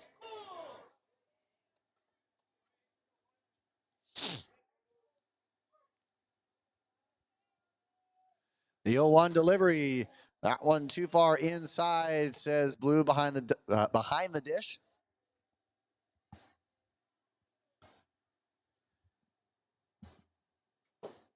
A nice breaker there. Looked like the slow roll curve that ended up getting more out in front. 1-2 now. With 2 down, this would be a nice way to get a strike 3 and get him out of the jam. That one, unfortunately, though, as he tried to go inside, ends up hitting him. More hit by pitch for the second time in this one. And now Noah Davies stepping on up to the plate. Talk about an impossible person to get out. And Davies so far has walked, singled, a sacrifice RBI, has driven in 3. Even his outs are productive. And he right now has a chance to try and move the runners over or try and get something rolling here. He has a runner in scoring position as he takes strike 1.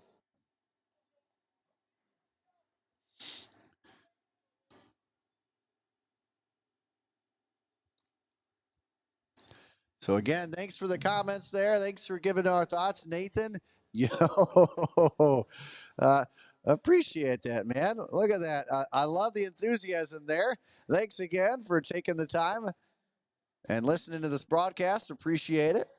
Noah Davies in an 0-2 hole, though.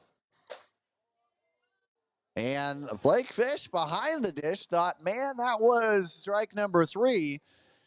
In the end, Blue says too far inside.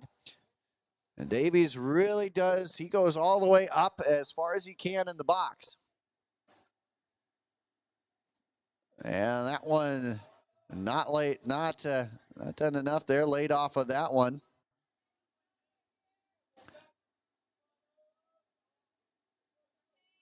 So the 2-2 count. Davies trying to keep the inning going for Boone. Time called. And Davies headed to DMAC following his time here with the Toreadors. That one shot foul, looked like off of his foot or heel there. Ought to walk it off just a little bit. That hurt from up here, I can tell you that.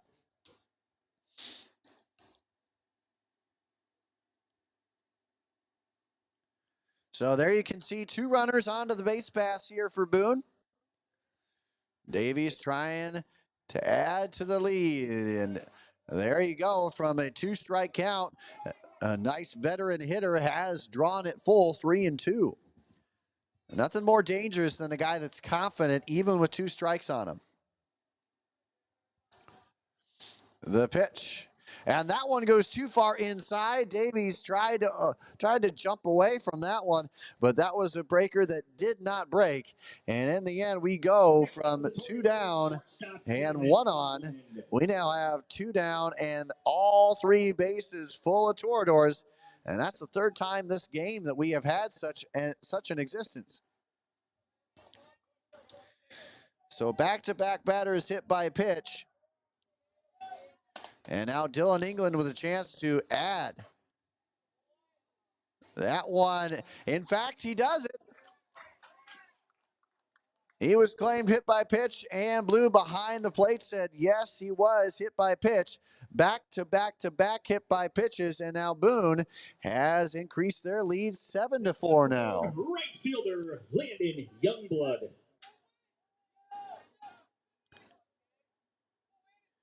So now we get Youngblood, Landon Youngblood coming on up to the hit. His first time in this one. Takes a look at ball 1.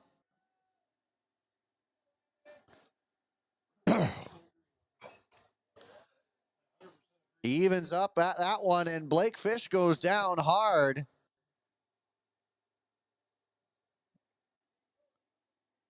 Blake Fish is down.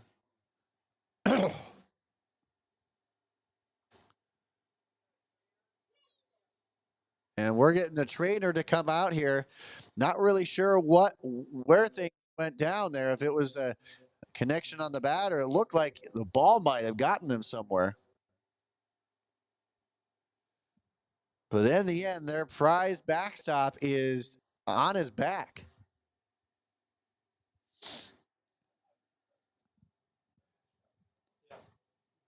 Not really sure where, again, didn't quite see where it might have got him there. He is moving about, so it doesn't seem like there's anything life-threatening for sure. But right now, it looked like maybe the ball got up underneath his padding. He is sitting up. But you could tell he's shaking a bit.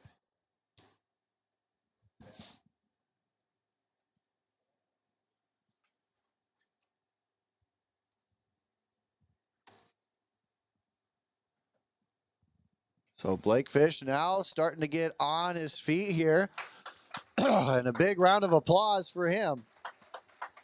He is certainly someone you don't want to lose. He's a prime backstop, has a great mind for the position, and I do say mind because you really have to be in the right mindset. You have to be physically ready for the position too, and to have all that come down into a guy that you know and can count on every day to be a dynamic backstop.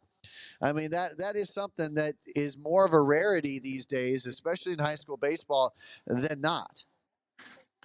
So Blake Fish is certainly not only a hilarious guy, absolutely hilarious as you've already found out around here, but he is also one of the prime backstops that 3A has to offer. And so Youngblood back at it here. 1-1 count for him. And he looks at that one, and it's very, very evident at this point that Hursting, as the game plan was to go inside, because 90% of his pitches have been on the inner third, regardless of the batter.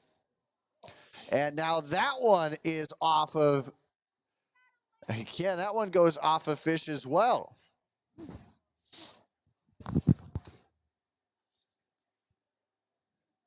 Don't know if I don't think it quite hit him in the hands, but it did. It did not leave a good feeling, that's for sure. Blake Fish just, rubs some dirt on it, gets back into it. What a tough kid. The 1-2, the delivery. That one easily lays off at 2 apiece.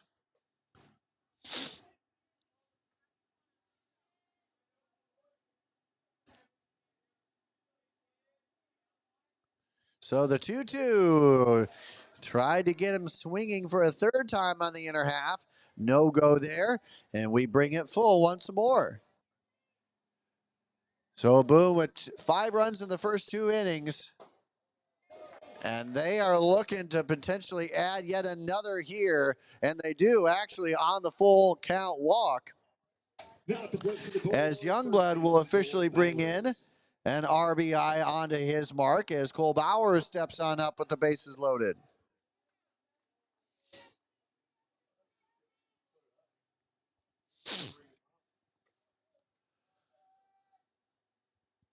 Swing through a healthy hack at that, but comes up empty 0-1. Davies on third. England stands on second. And that one gets away. Davies is heading on home. And in the end, he will not. Everybody will have to head back. Everyone was in full tilt to the next base. In the end, Davies not liking what he saw there.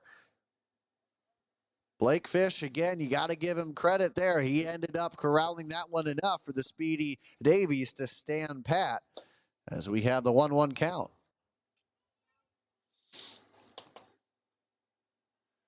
Plenty more content for you. Head on over to IA Sports YouTube. Keep it here anyway. And head on over to iBaseball wherever you can find us on X, on Instagram, on Facebook. Facebook is the place where you get to vote for your performance of the week. So get your tallies in now. Get your nominations in now. And then once we get to the end of the week, we'll go ahead and select a handful of guys.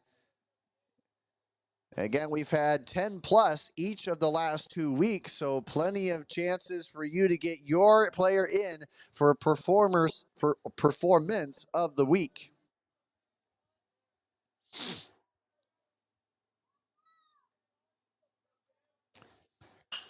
That one gets hit on a diving one. It will find the outfield grass and right. Davies has played it. Coming on home. The throw will not be in time. And Boone quickly starting to really get this one out of hand. They lead this one by a 6-run margin. Pitcher Tyler Lindahl. So back to back RBI at bats. And Tyler Lindahl comes up as the 9th batter of the inning. And he is liking what he's seeing to help out his own cause here. And that came after Cole Bowers struck his first hit of the game, a 2-run single. And now Lindahl, who is a blooper out there to third, mine with the running pick the play. The bouncer over to first, not in time. And we will get another single to help bring home a run. That makes it 11 for Boone, breaking this one wide open. Next up for the Toreadors, third baseman Ryan Bowers.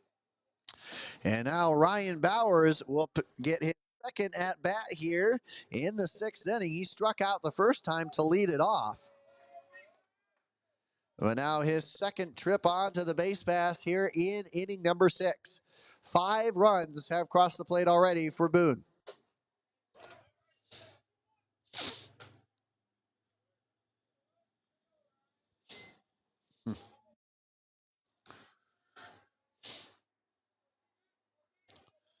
The 1-0 look. Now the fire. He caught the outside corner and the swing not able to catch up. 1-1. So 2 runs in the first, 3 in the second, 1 in the 5th, and now 5 runs, 1 in the 4th, excuse me, and now 5 runs here in inning number 6. And that has been what has made up the Boone offense right now, 11 runs total.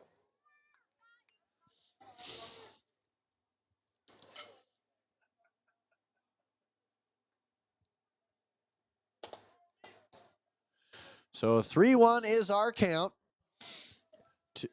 2 runners on at first and second.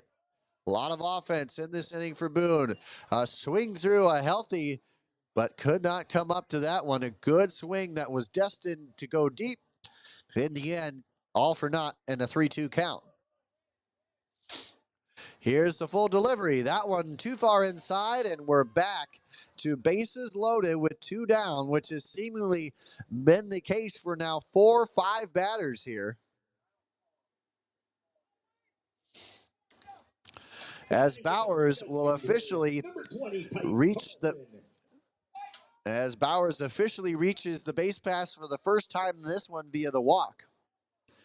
And now Tice Carlson stepping on up. Last time in this very inning, he singled. Later came around to score.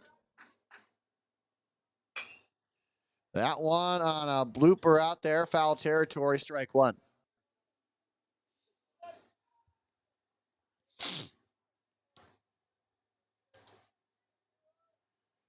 Boone has scored in all but 2 innings of this game 2.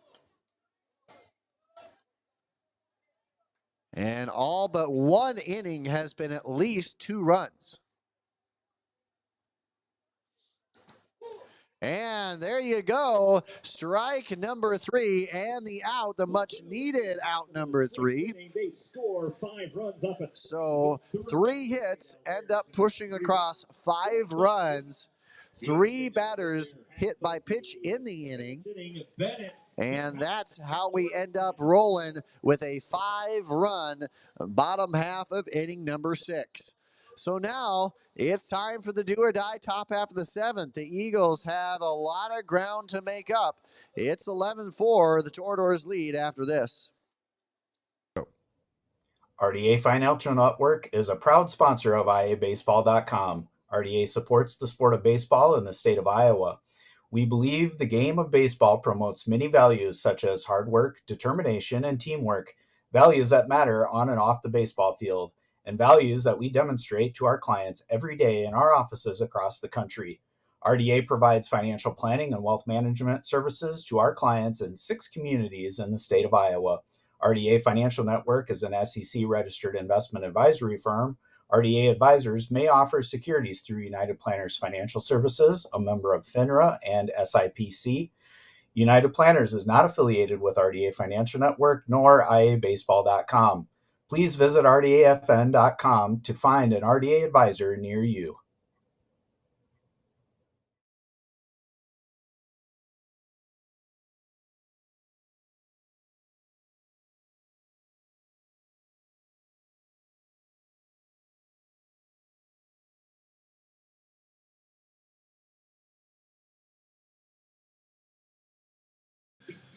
Hey, welcome back, ladies and gentlemen. Here we have some defensive changes. We have Bowers on to do the pitching duties here for Boone. Scoggins will come in to do the duties at first base. We have Bowers moving over to second base. We have Tyler Lindahl going from pitcher to third. Number 2, Turner Bennett. And now we have Turner Bennett trying to get the rally going here. He so far is 0 for 2 with a sacrifice. This game again at 1 point, 2-0, 5-0. It ended up being 5-4 at 1 point. And since then, 6 unanswered for the Toreadors have made it 11-4. Here's the 1-0 mark. That one caught the outside edge nicely and flush, 1-1. Again, Boone looking for the 8th win in the all-time series.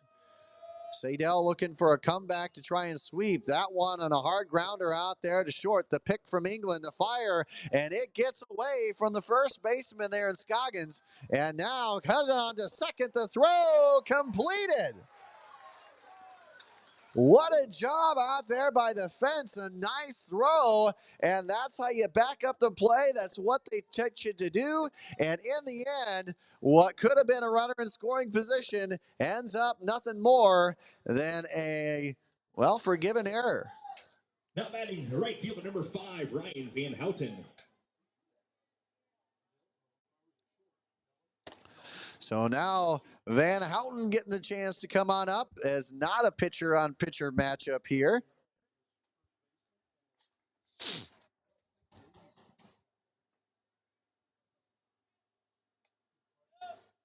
So the 1-0 count, and that one is shot back.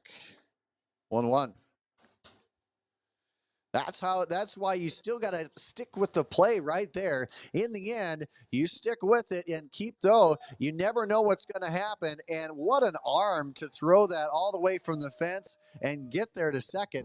That was how you want to draw it up. If that happens, that's textbook. And in the end, it thwarted a runner in scoring position and now puts Saydel down to their final 2 outs. That one gets roped into left center field, and that will be a 3-hopper to go into the glove of Moore. And now that you think about it, man, how much does that hurt that there was not a runner on the base pass here to at least put him in the corners. And despite one down, it's still very manageable here for Bowers on the mound. So as Van Houten picks up his 3rd hit in a row, Cam Jorgensen looking for his first. That one nicely done behind the backstop there. Davies will stop that one and keep that runner at first, because right now, 2 down, you can still work with it. In the end, I mean, you have a heck of a lead here, 11-4. You can afford to play a little bit looser. And at the end of the day, you know that with 2 down, Saydel has to cling to their 2 outs a lot harder than you do. The 2-0 delivery. That one sent for a ride in the right field gap, and that will roll all the way to the wall. Headed around second, headed to third, and there will be a wave on home. There will be no play at the plate. The ball skirts around the infield. And there you go. Van Houten will make his way from first, and the track-like legs gets him all the way to home. It's now 11-5. Play the pitcher.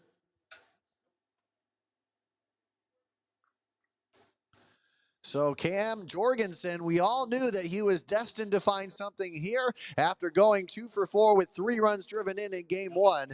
He ends up plating 1 on the RBI double.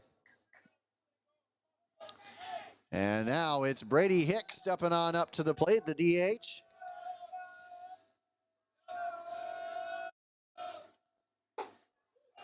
He thinks about swinging that high heat, ends up saying no, and lets that one go by for ball 1.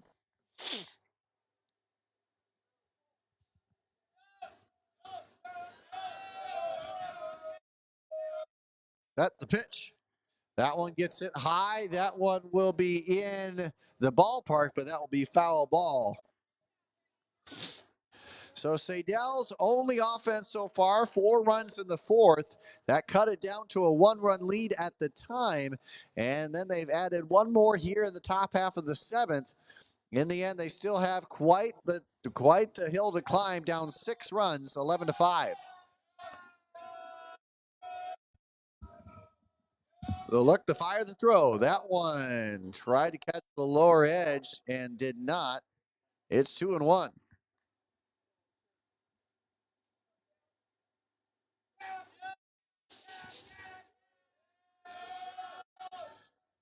And that one, a chopper out there, a high chopper out there to second, and there will be no play. Bowers had only one option to go to first, and even then, the good running by Hicks has now kept this thing going, and they still have 2 outs to work with. As again, James Townsley stepping back up to the plate. So the second hit of the ball game by Brady Hicks will put runners on first and third. Still just 1 down. A chance to try and get into this one. That one too far low, ball 1.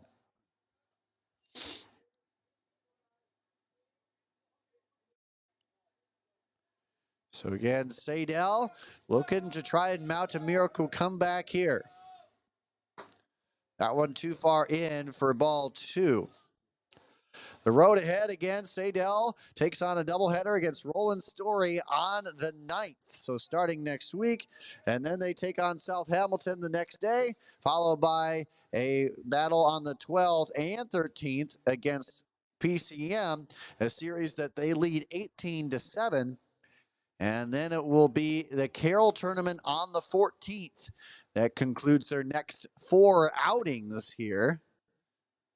Again, that Carroll tournament against Coon Rapids Bayard, Carroll at MCOVU.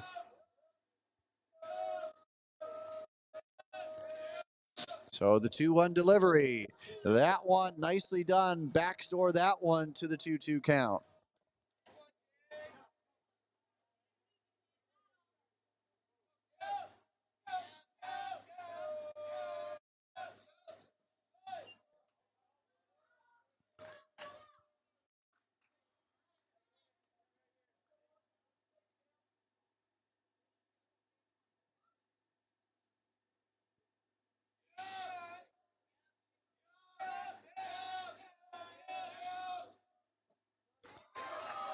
And with that one, a swing through there, and we now have down to the final out. 6, Blake Fish. As Blake Fish, it's up to him to try and keep this one going here. The strikeout puts 2 down, and despite runners on the corners and 1 coming home already this inning, it's still a mountainous climb here for Saydel.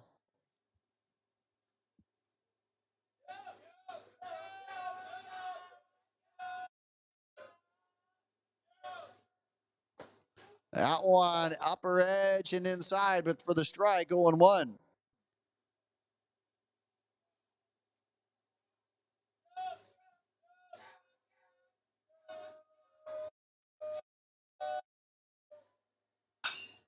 That one shot left side. Nice dig at third. The pick to fire to second, and they got him. What a play, as that is the game winner defensively. Heck of an effort. And that's how you wrap up the game here as Boone takes game 2, 11-5.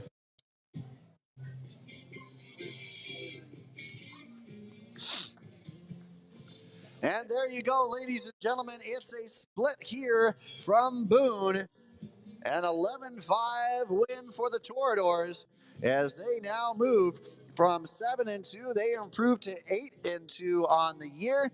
Meanwhile, Saydel, they dropped to that exact same record, 8-2, and with the split here today. What an outing, what a battle. This was a heck of a game, and in the end, a heck of a two-game slate, and we're glad you could have joined us here for it. We're going to go ahead and take a quick break, and we've got some post-game wrap-up here for you once we get back right here on the iBaseball Network. RDA Financial Network is a proud sponsor of iabaseball.com. RDA supports the sport of baseball in the state of Iowa. We believe the game of baseball promotes many values such as hard work, determination, and teamwork, values that matter on and off the baseball field, and values that we demonstrate to our clients every day in our offices across the country. RDA provides financial planning and wealth management services to our clients in 6 communities in the state of Iowa. RDA Financial Network is an SEC-registered investment advisory firm. RDA advisors may offer securities through United Planners Financial Services, a member of FINRA and SIPC. United Planners is not affiliated with RDA Financial Network nor iabaseball.com. Please visit rdafn.com to find an RDA advisor near you.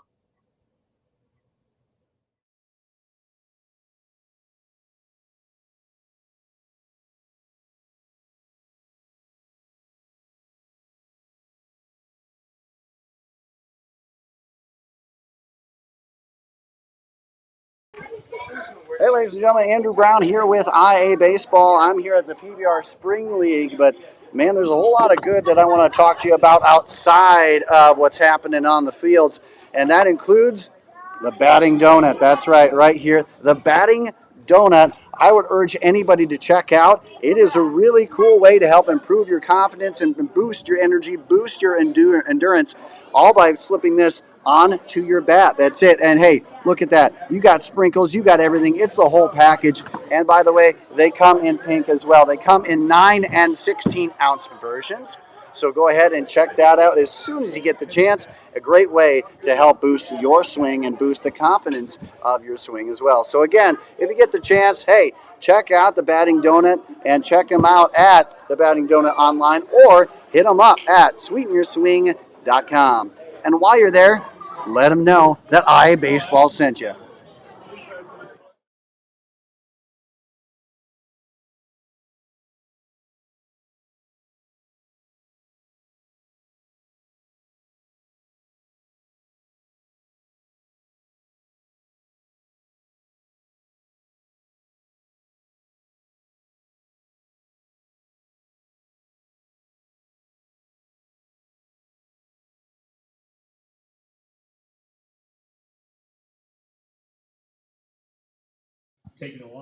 All right, ladies and gentlemen, welcome on back. It's our post-game report brought to you by RDA Financial. And again, as we take a look here, we will look at the road ahead here for both squads, including Saydel. We'll look at them, and again, it'll be the 9th. They will take on next week a doubleheader against Roland Story. That is going to be a series in which they have dominated 15 straight wins, and they take on that next. They'll be followed by a battle against South Hamilton on the 10th, which they lead that series as well, 19-2.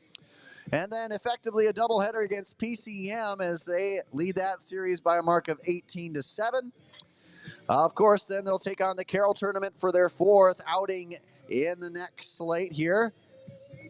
And then from there, we will now take a look at the road ahead for Boone. Again, brought to you by RDA Financial.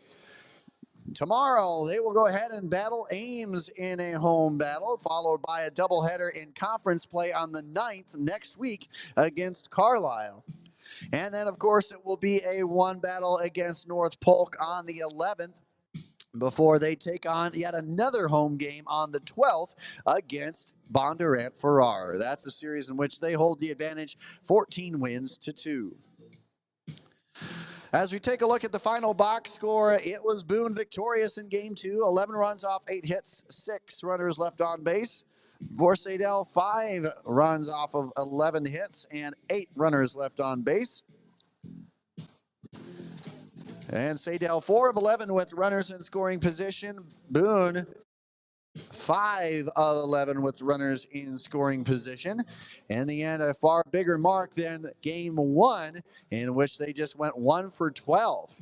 So in the end, improvement for the Toreadors here across Game 2, and they split this one in the series. Again, the all-time series now, 8 wins for Boone, 4 wins for Saydel, in what has been a very strong game, very strong rivalry, non-conference-wise, as we go through this slate. So again, appreciate you coming along for the ride. Again, that has been your Casmium box score. Again, brought to you by Casmium Sports. Check them out today, casmiumsports.com.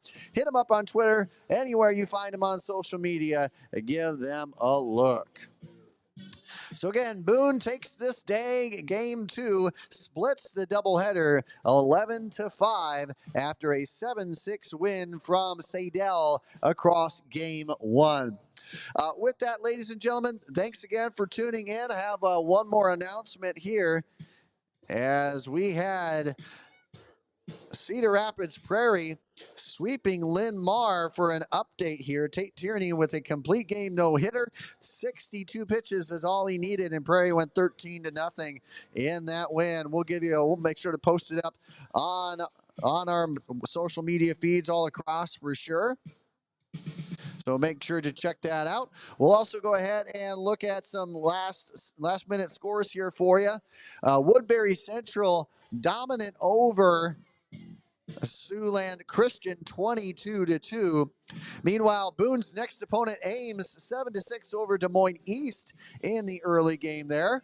Clayton Ridge over Postville 12-2. North Scott took down Central DeWitt in a conference battle there in their Game 1.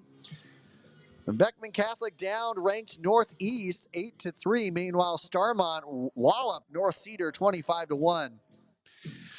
Ankeny Centennial over Waukee Northwest after the Wolves posted up 2 wins over the top-ranked Warriors.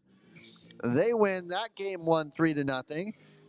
And again, part of the sweep, Prairie in Game 1 4-2. Interstate 35, a 10-run win over West Central Valley, followed by West Delaware in their Game 1 win over Marion. A big win there. Holy cow. West Delaware with a statement win. Meanwhile, Benton also put up a big win, 10-0 over Williamsburg. Northland 13-2 over Midland in Game 1. Hinton 14-0 over Georgia Little Rock. Meanwhile, BGM, their big win over English Valley's 15-0. In Game 2 of the Ames Des Moines East doubleheader, Ames with the sweep, 9-2. Meanwhile, Sergeant Bluff Luton took out its frustrations on Lamar's 16-1 in Game 1. Martinsdale St. Mary's in their first game battle, 11-1 over Southwest Valley, 20-1 Nottoway Valley over Central Decatur. Sumner Fredericksburg takes a big win over Wapsie Valley, 6-3. East Union big over Wayne, 16-3. Lennox 4-1 over Southeast Warren, excuse me. Dyke New Hartford over Applington Parkersburg 4-1. And in the nightcap, Denver Hudson 14-4. Grundy Center over East Marshall 9-0. Grinnell won 11-1 over Newton in the 7 o'clock battle for them.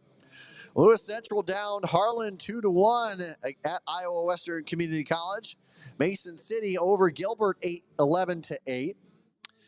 Key over MFL Marmac 5-3. Mid Prairie with a 12-1 win. Roland Story, end of 6, 8-4 over Des Moines Lincoln. Meanwhile, a 1-0 win over Ankeny Centennial for Waukee Northwest as they split that doubleheader. So again, we talked about it. Prairie 7-0. They took Linn-Mar in game 2. Prairie now 13-0 on the year. Spirit Lake with a big win over Storm Lake 7-3. Seymour over Mormon Trail 12-3. Benton picks up the sweep 3-0. Meanwhile, New London with a big win 10-9 over Burlington Notre Dame. And, of course, Central DeWitt split the doubleheader with North Scott, winning 3-0 in Game 2. North Butler over Clarksville, 14-3. ACGC, a big win over Griswold, 13-1. And Beckman Catholic with the sweep over Northeast, 6-4. Sigourney over Davis County, 8-0. And that is the scores that have been updated so far here in this one. And with that, ladies and gentlemen, appreciate you coming along for the ride here. It's been a big one. It's been a fun one. Again, thank you for tuning in through this and our post-game report brought to you by Casmium Sports and Insolites at insolites.com. All right, so appreciate it. Thanks again. And again, as we take a look at Game 2, a doubleheader is always a fun one. But Game 2 really have to go with Noah Davies as our player of the game across Game 2. A lot of guys deserving, but in the end, Davies found a way to be successful regarding of the out. In the end, he reached base 3 times, once via a 2-run single, once via walk. He was hit by pitch and had a sacrifice RBI in the 4th. He is our Game 2 player of the game. And meanwhile, Game 1, it went to Saydel's Cam Jorgensen, who ended up plating 3 runs in the process via a big 2-run home run and ended up on base 3 times out of 4 trips. He was our Game 1 player of the game. All right, ladies and gentlemen, thanks again, and we will see each other next time. And until we do, stay safe on the base paths.